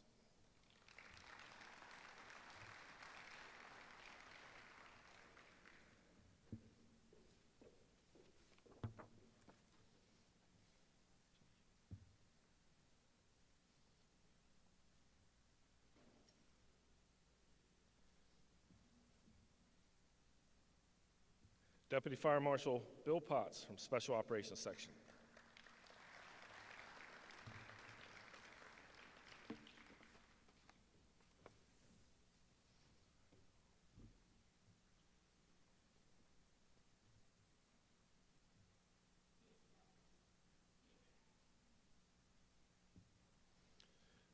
Deputy Fire Marshal John Grothy from the Upper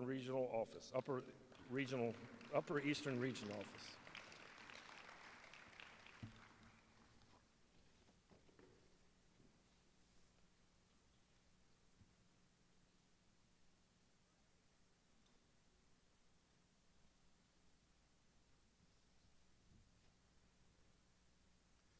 Deputy Adam Rounds from the Western Maryland Regional Office.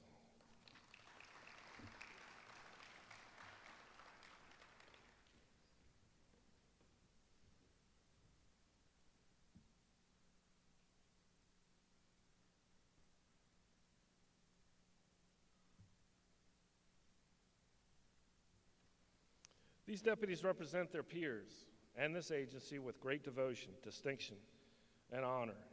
Each of them have gone well beyond the call of duty, demonstrating the quality and dedication of our workforce. They come to work daily, every single day, looking forward to making Maryland a safer place to live, work, play, and raise a family. As always, the chairman of this committee, the job of the State Fire Marshal's Office of the Deputy Fire Marshal of the Year Committee is pretty tough, and this year was no exception. And I want to thank all the members of the committee who helps make this selection. But first, let's give these excellent representatives of this agency a big round of applause for their efforts.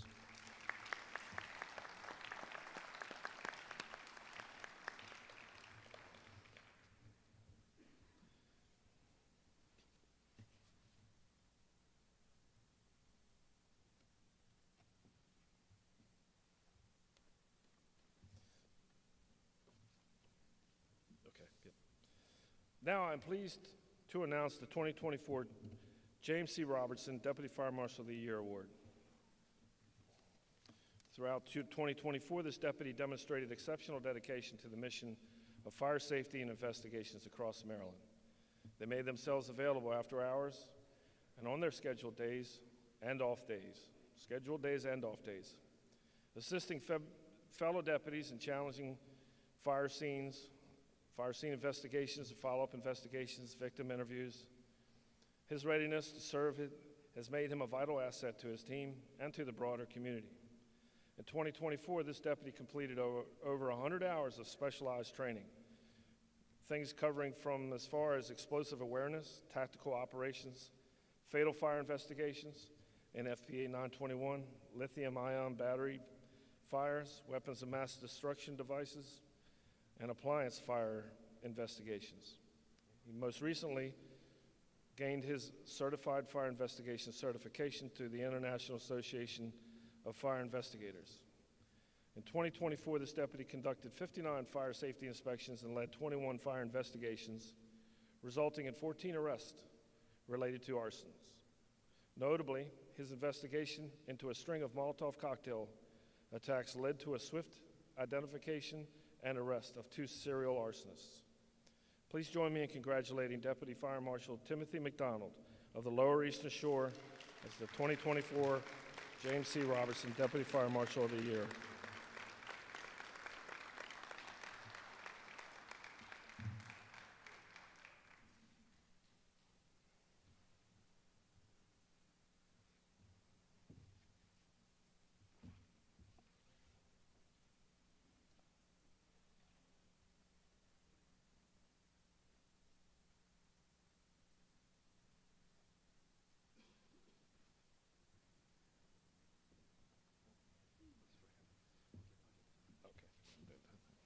Okay, that's it.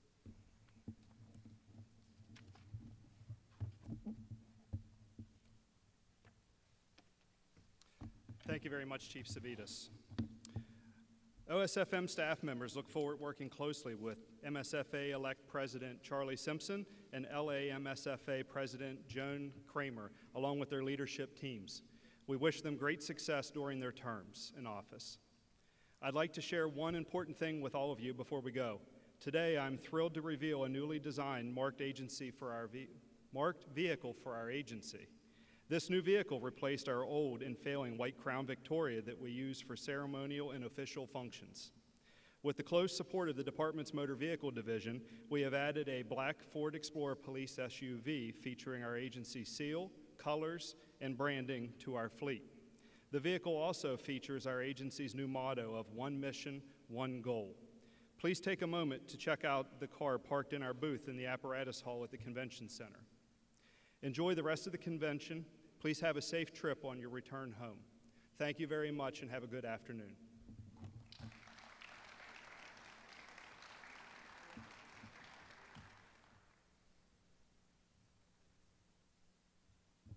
Thank you, Jason. We have a couple of mementos for you, but we got to get out here in the picture taking area.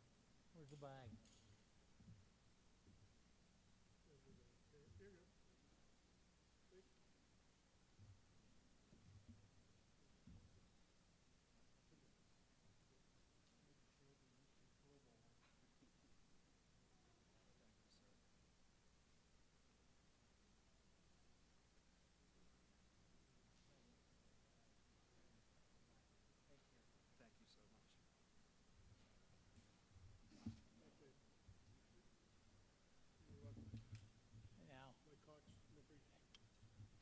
Our next speaker is the Executive Director of Maryland Fire and Rescue Institute, Mike Cox.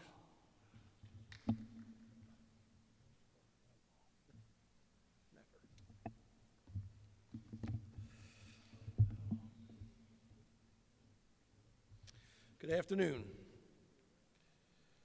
President Carey, Vice President Simpson and Faust, and the officers, delegates, and members of the Maryland State Volunteer Fire Association.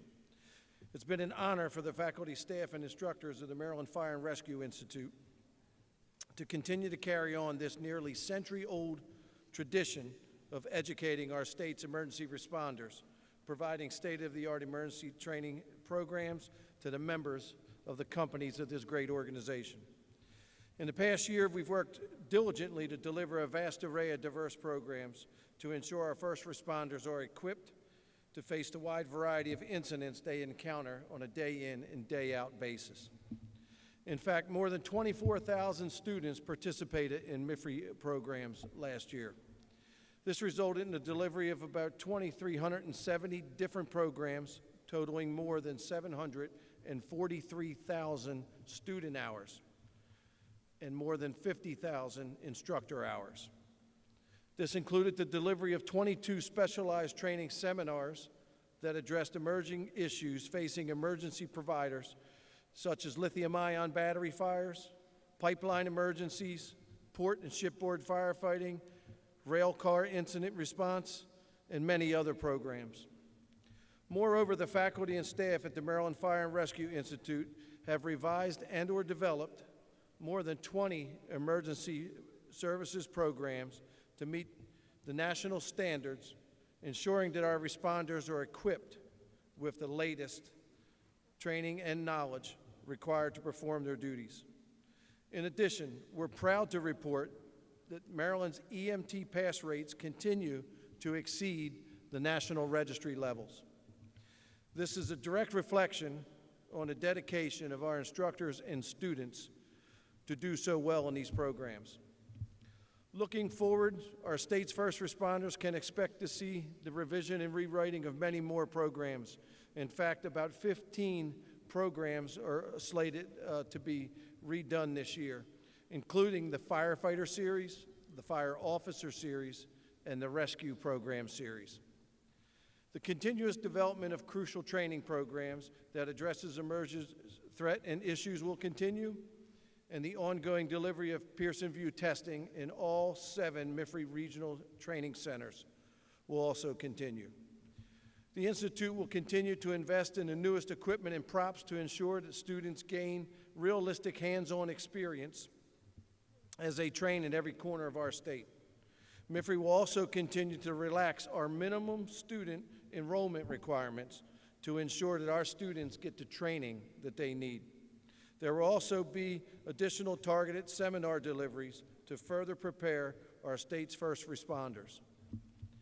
Similarly, as the chairman of the Maryland Instructor Certification Review Board, I bring greetings on behalf of our board members and would like to thank not only the member organizations, but also the Maryland Higher Education Commission, the Maryland Fire Rescue Education Training Commission, and Dr. J.A. Perman, Chancellor of the University System of Maryland, whose support is an invaluable asset to the board. The last meeting of the MICRB was held on May 14, 2025. This was the 202nd meeting of this group. At the conclusion of this meeting, there were 797 emergency services instructors in our state. There were 268 instructor evaluators and 16 instructor trainers, all trained and certified to educate our emergency services providers. The next meeting of this board will be on Wednesday, July 30th, and the board will continue the practice of offering these meetings on Zoom to ensure quorum and reduce travel for many of the members. Since my last report at the MSFA convention last year, the board has approved 14 new professional development opportunities for instructors to meet their continuing education requirements. And we certainly appreciate the opportunity to provide PDI here at the Convention Center each year for those MICRB certified instructors who are attending the convention. Our exceptionally skilled instructor trainers and subject matter experts have been a force behind evaluating, developing, and delivering new education programs that address trends in education and expand the perspectives of our instructors. The MIC has addressed several issues of concern in the state over the last year. First issue required the development of a subcommittee to review the educational requirements for instructor trainers. A concern was identified was that these candidates were having problems meeting the administrative and management tasks covered in Section 4B of the COMAR regulations for emergency services instructors. After much work, it was decided and approved by the board that these candidates could take an Instructor 2 program to fill in for those 2 areas that they were having trouble meeting with their educational requirements. With the support of the Maryland Council of the Fire Rescue Academies, the subcommittee also recommended for those instructor training candidates who do not meet the educational degree requirements, as well as the development of instructor course. The recommendation was forwarded to the Maryland Fire and Rescue Education Training Commission for their endorsement. The board reassessed its instructor evaluation process this year, and in an effort to ensure more objectivity, a new presentation grading criteria was developed, and a new format currently is being piloted, and the MICRB will schedule training sessions in the next few months for people to learn how to utilize the new electronic evaluation format.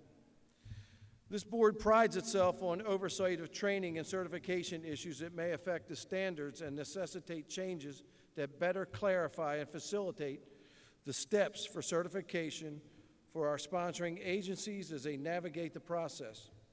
We continue our collegial relationship with the chairman and members of the Maryland Fire Rescue Education Training Commission and the advisory role that they play in all compliance issues. As always, the board is available to assist instructors and their sponsoring agencies with the state emergency services instructor certification processes. I would like to thank not only the member organizations and our partners, but also the Maryland Higher Education Commission, the Fire Rescue Education Training Commission, and Dr. J.A. Perman, Chancellor of the University System of Maryland, whose support is an invaluable asset to the MICRB. Thank you.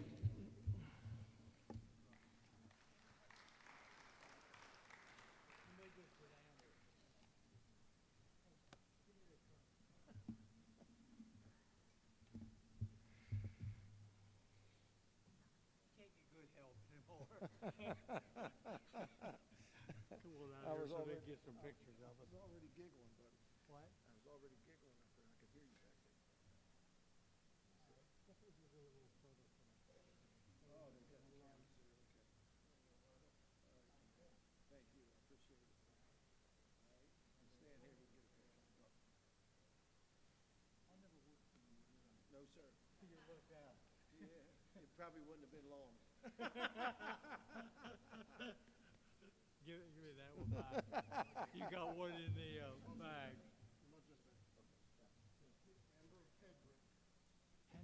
Hendricks. Our next presentator is Amber Hendricks for the Maryland Fire Rescue Education Training Commission. Did I get it in order here, Mom? You got it right, sir. Thank you. Thank you. As President Carey said, I'm Amber Remy Hedrick, Vice Chair of the Fire Rescue Education Training Commission. This year in the commission, we've had some turnover of commissioners, which will continue through July 1 of this year. Our big items this year were updates to the Riley Scholarship, which are now in place and will currently accept any degree program for qualification for the scholarship. The second item is the issue regarding MICRB instructor trainers, which you just heard from Director Cox. Currently, there are 16 instructor trainers, and the discussion at the meeting just a few days ago was looking at options to create more instructor trainers. Currently, MIFRE, in conjunction with partner groups like the Metro Fire Chiefs and Council of Academies, are looking into alternative pathways for this to occur, as well as other avenues to alleviate the stress on the system for instructor trainers. This will be my last meeting, as my commission term does expire on July 1, and I have not been reappointed. Commissioner Keegan Tozaki from Howard County has been tasked with taking over as vice chair as of July 1 of this year. Thank you for your time today, and if you have any questions, please let me know.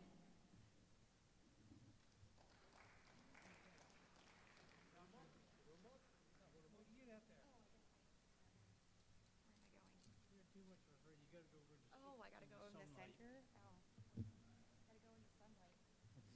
In the sunlight? In the sunlight. Thank you so much. Thank you. Thank you so much. Good. Thank you. Thank you. Oh, we don't want to.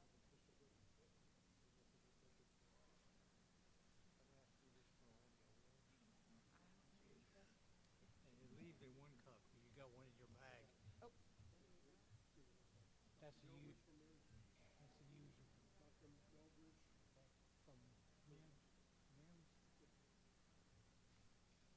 next presentator is Dr. Delridge from MIMS. Come on, Dr. D, you're on. Thank you very much. Y'all must be members of the Hardy Group. Thank you very much for everything you do to make the EMS system be what it is every single day. I thought I'd share a couple of updates with you and give you a sort of a glimpse into the state of the state. In 2024, Maryland EMS transported more than 575,000 patients to Maryland hospitals. About 3.5% of the people go to hospitals outside of the state, generally from southern Maryland into northern Virginia and central Maryland up into Pennsylvania, and sometimes into West Virginia. Already this year, the EMS system has taken care of more than 250,000 patients, and you can see the hospital distribution. It turns out the median size of an EMS department in Maryland is somewhere between St. Mary's and Salisbury, taking care of about 9,000 patients a year. This is how things pan out when you deliver the patient to the hospital in terms of how long it takes to transfer care from the EMS people bringing the patient to emergency department staff. The red line is the goal, 35 minutes from the time the ambulance marks out at the hospital until they're no longer responsible for the patient. And as you can see, about 40% or more of hospitals exceed that target. We work really hard with those hospitals every week, sharing information with them about their performance. Individual EMS jurisdictions work with them, trying to raise awareness of their performance and make sure that they understand the significance of how that works. We share that information every month with the Health Services Cost Review Commission, who is focused on emergency department throughput of patients overall. What we know is that a big function of how hospitals are able to do this is affected by the number of patients boarding in emergency departments. Those are people whose emergency department care is done, and they're ready to go to whatever the next phase is, go home, go to the skilled nursing facility, get admitted, go to the operating room, but whatever that next step is unavailable for them, and they get stuck in the emergency department. It turns out that every single day, about 25 to 30% of Maryland's hospital emergency department treatment space is being occupied by boarding patients. And we shine a light on that problem every single day when we ask hospitals for their individual data. I want to share with you some good news. This is CHATS, as you know it, the County Hospital Alert Tracking System. Everybody's familiar with yellow and red alerts. Those are on their way out. CHATS was great in its day, but it's become antiquated. It runs on an obsolete software system and will die at any moment if we don't put it out of its misery ahead of time. And CHATS is subjective. It's based on how a hospital emergency department staff is feeling at any given time. It's their intuit of their ability to accommodate new patients. And it's supposed to signal to the EMS system, don't come here, but that's an unrealistic expectation. We're replacing that with something called the Emergency Department Advisory System, which will categorize hospital busyness based on the number of patients in the emergency department compared to the capacity of that emergency department, which has been vetted with the emergency department leadership of each and every hospital in the state. Level 1 is the less busy emergency department, and level 4 is a really busy emergency department. And this is what EDAS looks like. And if you, I'll share the website address with you here shortly, but it's live and you can follow along if you'd like. And as you can see, EDAS lists the name of the hospital, its ED index or capacity score on a scale of 1 to 4, tells you how many ambulances are currently there and how many ambulances are currently on the way, and of the ones that are there, how long they've been there. So an EMS team taking care of a patient can quickly look at EDAS. If they have 2 or 3 hospitals that might be within spitting distance of each other, they can look and make a determination of where they want to go based on how many ambulances are already there, how many are on their way, and what the emergency department index score is. That's just another look with different hospitals. This is what it looks like on a cell phone. So an EMS clinician, an EMT or paramedic can set this up so that they only see the hospitals they're interested in. They don't have to look at 50-some different hospitals. They can see the 2 or 3 where they go all the time and make an assessment of how busy they are. And this is what the scale means. So level 1 is a hospital that's 0 to 75% occupied compared to what the ED leadership has designated as their capacity. Level 2 is 75 to 100% occupied. Level 3 is 101 to 130% occupied. And level 4 hospital is more than 131% occupied. And you'd say, how can that possibly be? How can you put patients where there aren't spaces? But I'm sure we've all been to hospital emergency departments where there are stretchers in the hallway, chairs in the hallway, and a number of patients in the waiting room waiting for their turn. There's the website, e-mems.org. We're spending the next couple of weeks ensuring that everybody has the necessary access, spooling up emergency department and base station staff, 911 center personnel who often make adjustments to EDAS with regard to reroute and things like that, and EMS personnel. We're making a video so they can watch it online. It's currently live. It's running coincident with chats, and we hope to turn chats off entirely sometime in July. There's really good news. We worked really, really hard in Maryland to improve the cardiac arrest survival rate. The blue bar is Maryland, the red bar is the rest of the United States. And as you can see, the survival rate among cardiac arrest victims in Maryland is higher than it is in the United States, especially if the cardiac arrest is witnessed by a bystander. And if the cardiac arrest is witnessed by a bystander and the bystander does something like CPR or attach an AED, the cardiac arrest survival rate is much better than the United States. If there's no bystander or the cardiac arrest is unwitnessed, Maryland does right about the same as the rest of the country. So our opportunity is to get people to do CPR and to distribute AEDs and get people to apply AEDs. If an AED is applied, it shocks the patient about 17% of the time, and the chances of cardiac arrest survival if an AED is applied is about 4 times more likely than it is if just CPR is done. The overdose rate in Maryland has gone down. The bottom line represents the rate of non-fatal overdoses in Maryland over the course of the past 2 years, and you can see it's declining. Here's another look. I know it's really, really busy. The line to pay attention to is the purple line at the bottom, which is the number of naloxone doses administered by EMS or bystanders prior to EMS arrival on a weekly basis. The other lines represent prior years, and you can see we continue to work our way down, which is a good news story. Traffic deaths, not so very much. Maryland is a dangerous place to drive a car, if you didn't know that already. Traffic deaths in Maryland haven't really budged, and it turns out that about 40% of traffic fatalities are alive when EMS arrives, and so we're focused on what it is EMS can do differently to decrease the traffic fatality rate in the state. This is what represents trauma center patients in Maryland. The big giant line isn't traffic crashes. The big giant line is people who fall down. Falls represent the most frequent trauma patient population in the state of Maryland. This is a report card we generated this past year to describe trauma center outcomes in the state. It turns out if you're a trauma patient, you arrive at a trauma center and you are alive when you get there, your chances of survival are 98%. Each one of those bars represents an individual trauma center in the state of Maryland. I want you to be on the lookout for changes in COMAR 30.02, which described the certification, licensure requirements and re-licensure and recertification requirements for paramedics and EMTs and EMRs. This especially affects EMTs. In prior time, there were, it's not important that you can read this, it's important that I can jog my memory.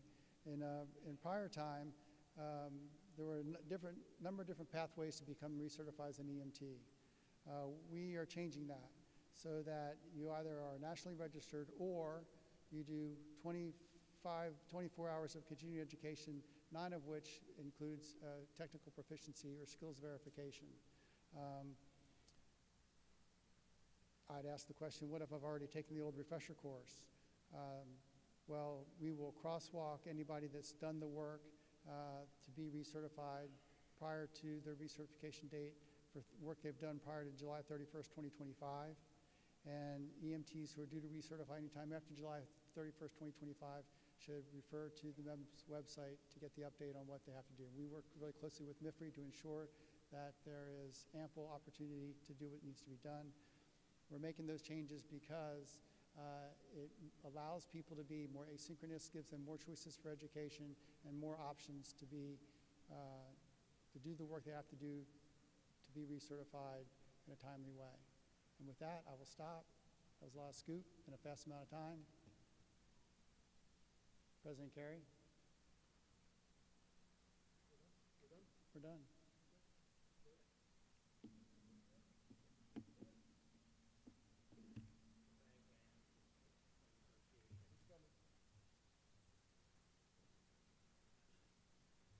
We got to go over in the light.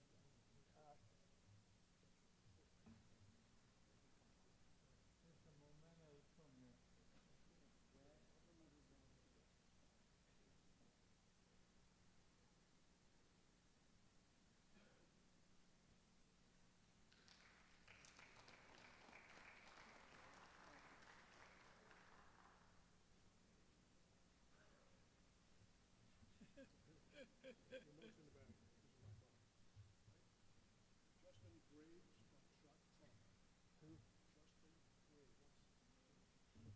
next presentator is Justin Graves from Shock Trauma.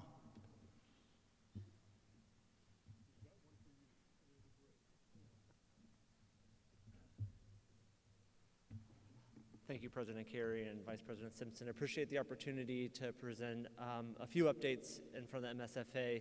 I really am going to take the brief time I have to highlight some of the partnerships that we've come to value over the years.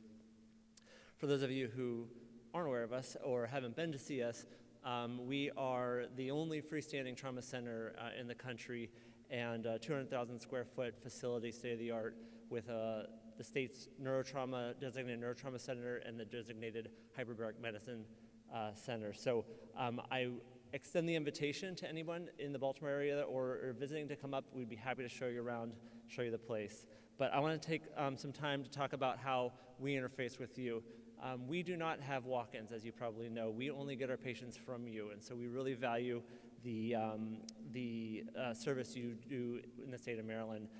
We have seen an uptick in the number of patients coming to us by ground, or I should say probably a decrease in what's being flown. So all the more important to have strong partnerships with our ground providers. We are the state primary adult resource center, so of course we serve the Baltimore region, but we also serve the entire state. So this is just to give you an idea of where our patients come from throughout the state. After COVID, we certainly saw a dip in the number of patients, but we have started to see an uptick, and we're about probably on par for what we saw last year. Relative to the other trauma centers in the state, we still are the busiest by far trauma center, averaging 16 patients a day, obviously busy in the summer. And so we keep ourselves on our toes. I show you this slide just to give you an idea of the type of patients we see, probably very familiar with what you experience in the field as well, falls being the #1 reason for admission. Within that, within all those mechanisms, the one piece of prevention efforts that we really focus on that can impact all of them is our Stop the Bleed campaign, which I'm going to talk about in here in a minute. But before I do, I just want to give you a highlight on some of our GO team activities. Our GO team, as you know, is a team of a physician and a CRNA who can be deployed to the scene for prolonged extrication or entrapments, industrial, motor vehicle, et cetera. We've been out 6 times this year. Last week was actually our most recent here on the shore, and we actually have a couple presentations here, and at our table is representatives from the GO team. So if you'd like more information, we can come out and talk to you about the capabilities of the GO team and how we can partner together. Also, we have long-standing relationships across the world, and so we invite our trauma colleagues from across the world. This year, we've had 49 observers come to the Shock Trauma Center from 13 different countries, and so we're very proud of that program. And then, of course, this brings us to our relationship with you. This year, we've had 2 EMS broadcasts in the fall and the winter, and in this spring, we hosted a conference, an EMS conference that was well attended, and really appreciate those who came up to Baltimore to take part in that conference. We also partner with our GO team, as I mentioned, and our Express Care team. Had a couple multi-agency trainings in the fall and winter with Baltimore County and Howard County. Entrapment, those type of activities, and so I'm looking for future opportunities to continue that training and simulation capabilities. We have had a long reputation, or a long relationship, with the Air Force through the Sea-Stars program, and so we are celebrating our 24th year, I want to say, of this relationship, and so we stand at the ready to support our military providers before they are deployed with some intense trauma education. Our Center for Injury Prevention and Policy is really an area that we have invested a lot of time and effort in the last year, and specifically, or in addition, as well as with our Stop the Bleed campaign. And so if you remember the graph of our injury patterns, that is how we've structured our approach to injury prevention. And so within Stop the Bleed, as I mentioned, we have a threefold strategy, and that is to engage school districts, both public and private, both in terms of incorporating the training into the curriculum so that all high schoolers in Maryland our goal is that all high schoolers in Maryland are trained in Stop the Bleed.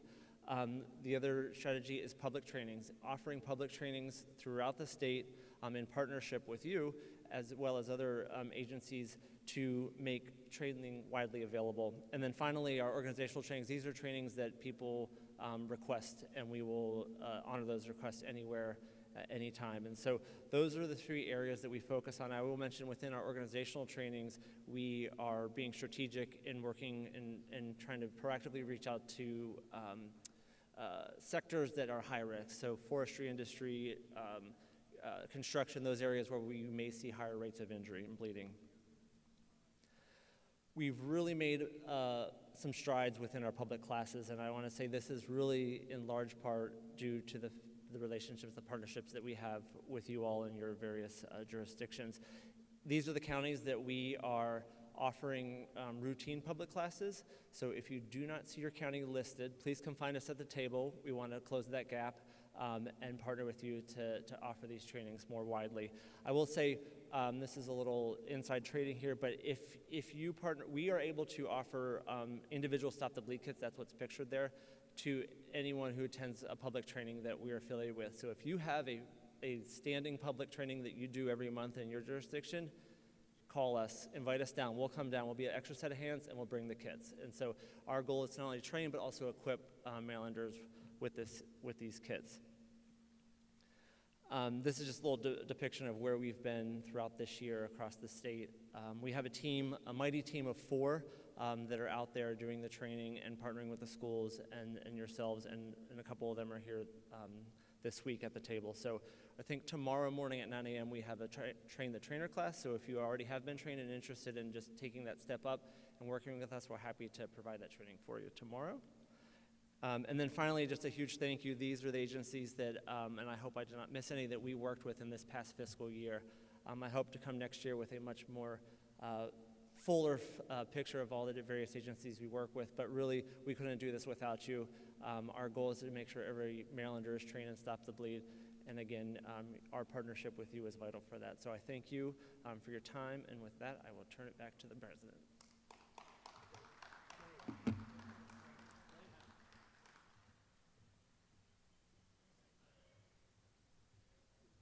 Thank you, brother. Thank you. Appreciate we going on here for a picture. Pictures. Memorabilia.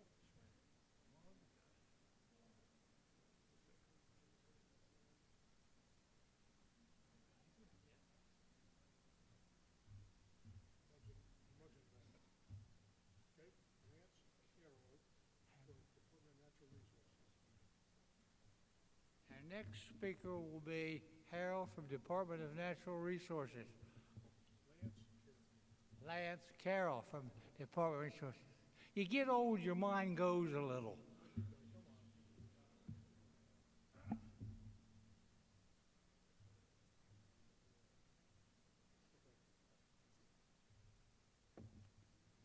Good afternoon, everyone. President Carey, officers, past presidents, delegates, members, and guests. I bring you greetings on behalf of the State Fire Supervisor, Chris Robertson, who is unable to make it here today. He's attending another meeting this week. I'm glad to be with you this afternoon to give you an update on the activities of the Maryland Forest Service. During the 2024, the Maryland Forest Service responded to 165 wildfires burning just under 1,000 acres at 953. Leading cause of wildfires in the state continues to be debris burning and arson. Also in 2024, the agency and its partners conducted 118 prescribed burns on 9,188 acres for hazardous mitigation and resource benefits. So far in 2025, the agency has responded to 124 wildfires burning 5,751 acres, and we've completed 133 prescribed burns for 6,849 acres.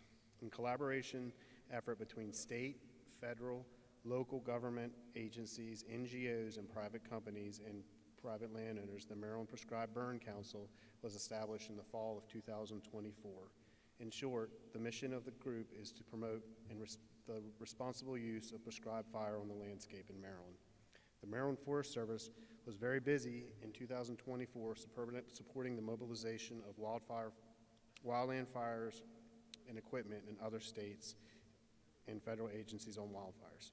Maryland dispatched 1 dozer, 1 Type 2 initial attack crew, 7 Type 6 engines, and 5 resources. In all, a total of 54 Maryland fire crew members worked 16 incidents in 7 states. The 2025 fire season is expected to be above normal for many areas, and already starting to see wildfires. In 2024, fire assistance grants, VFA, were awarded to 55 volunteer fire departments in 18 counties for a total of $159,243.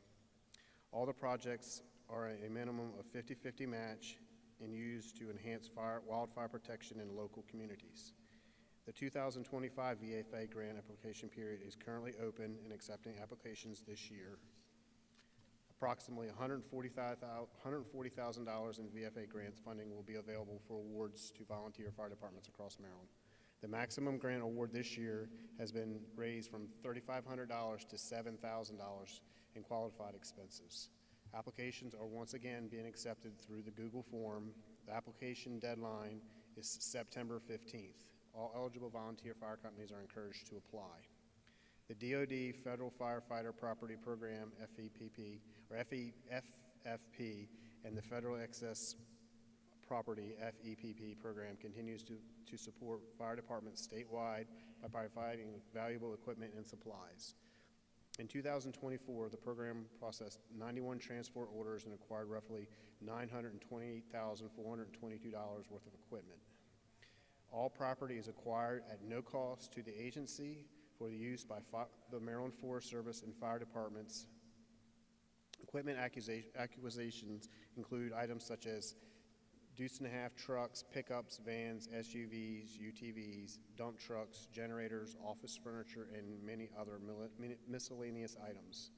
Departments interested in acquiring equipment can submit a request form using the Google form. Please see our website for the link to that form. The agency continues to improve our wildfire suppression equipment.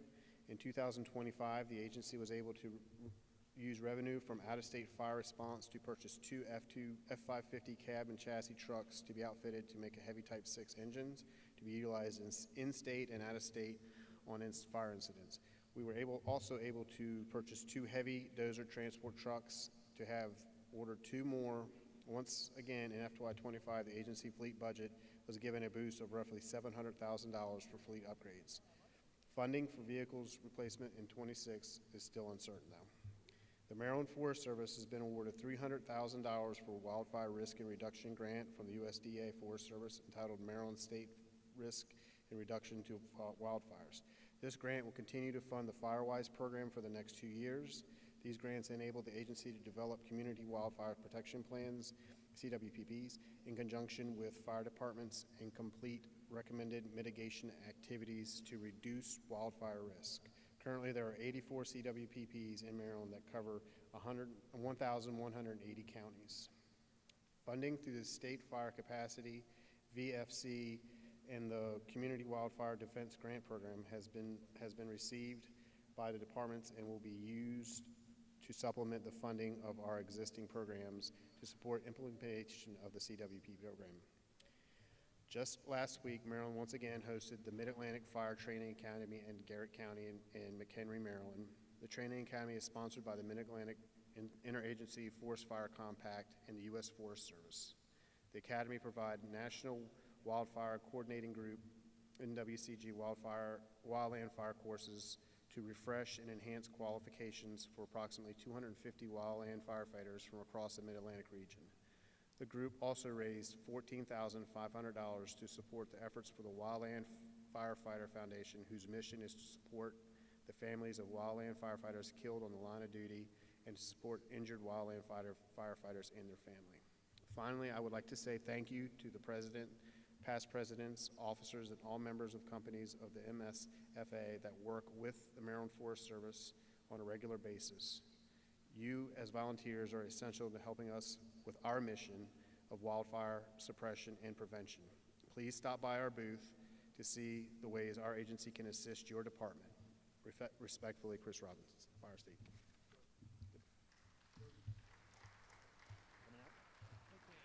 Mr. Carroll, I got it, so it's like the county. Yeah.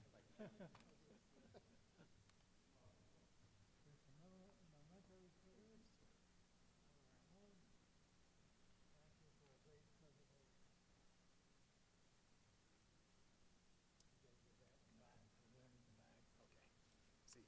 Okay. MICRB.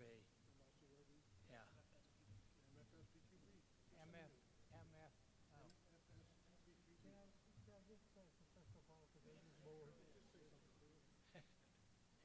Okay, our next presentation is Mike Robinson for the Maryland Professional Qualification Board.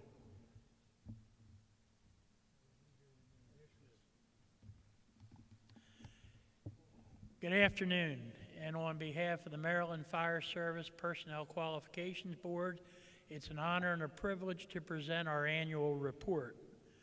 The MFS PQB is now in its 37th year of providing certification to the Maryland Fire Service.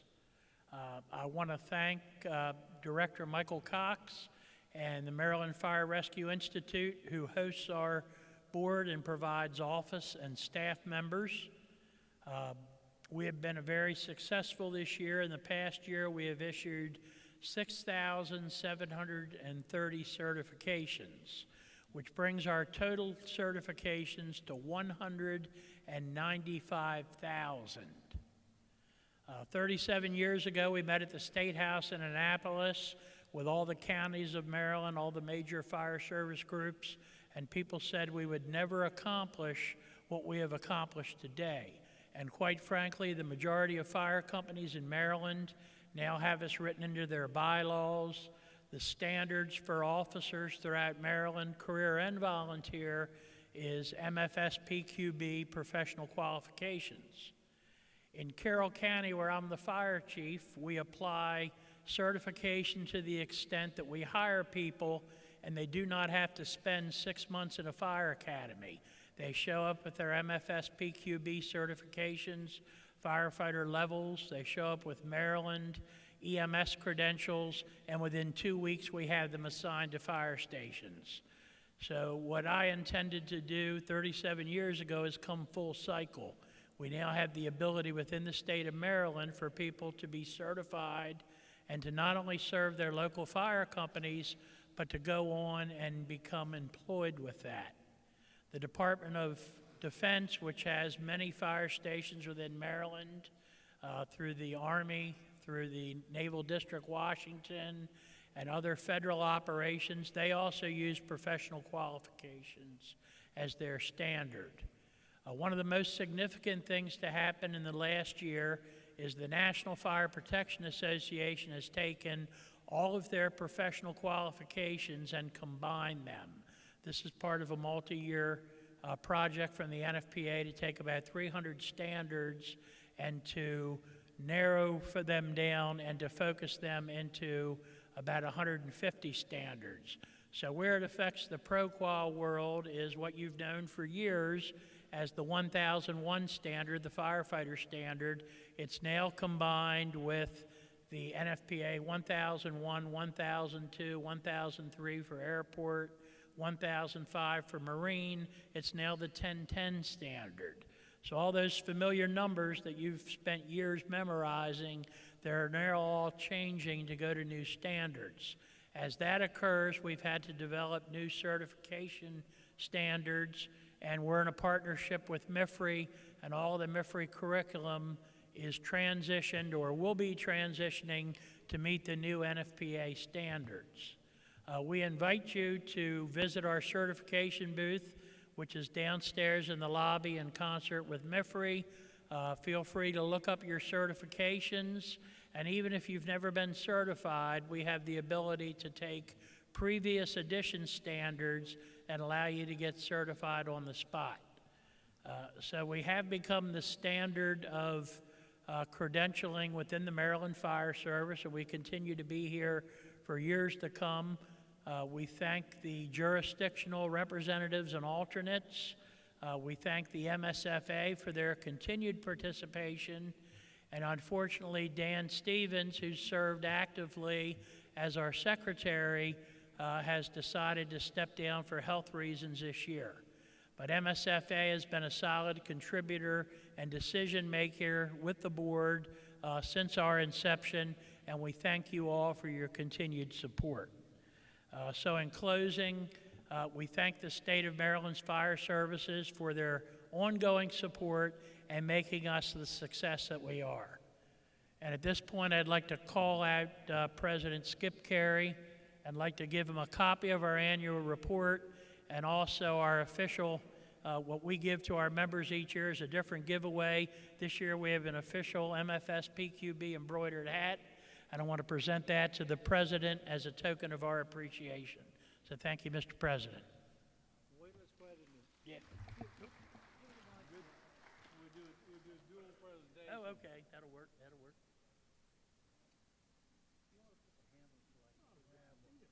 You can't get good help. You're finding that out, right?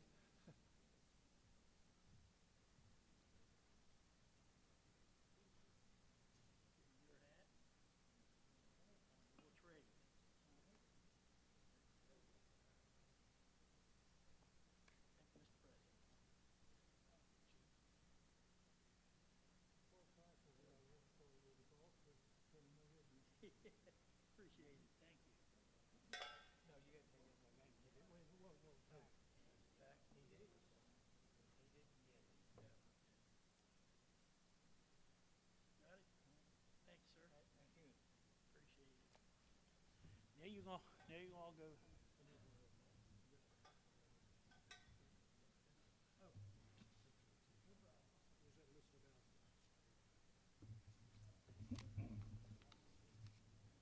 Got about 4 short announcements, and then we'll have the benediction.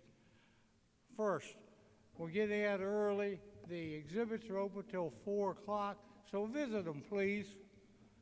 Second, Jolly Roger Family Events starts tonight at 1700, and the training seminars will start tomorrow at 0800.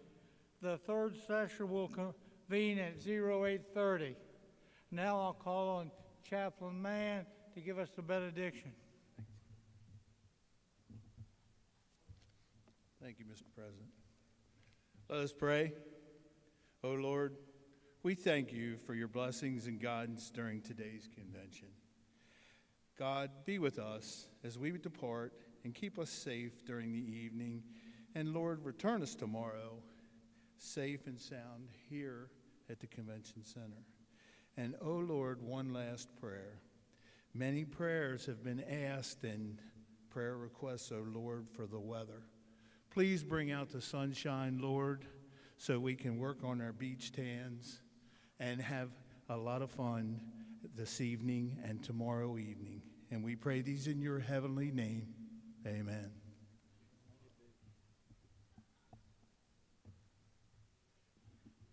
I declare the second session of the 133rd Convention of the Maryland State Firefighters Association closed.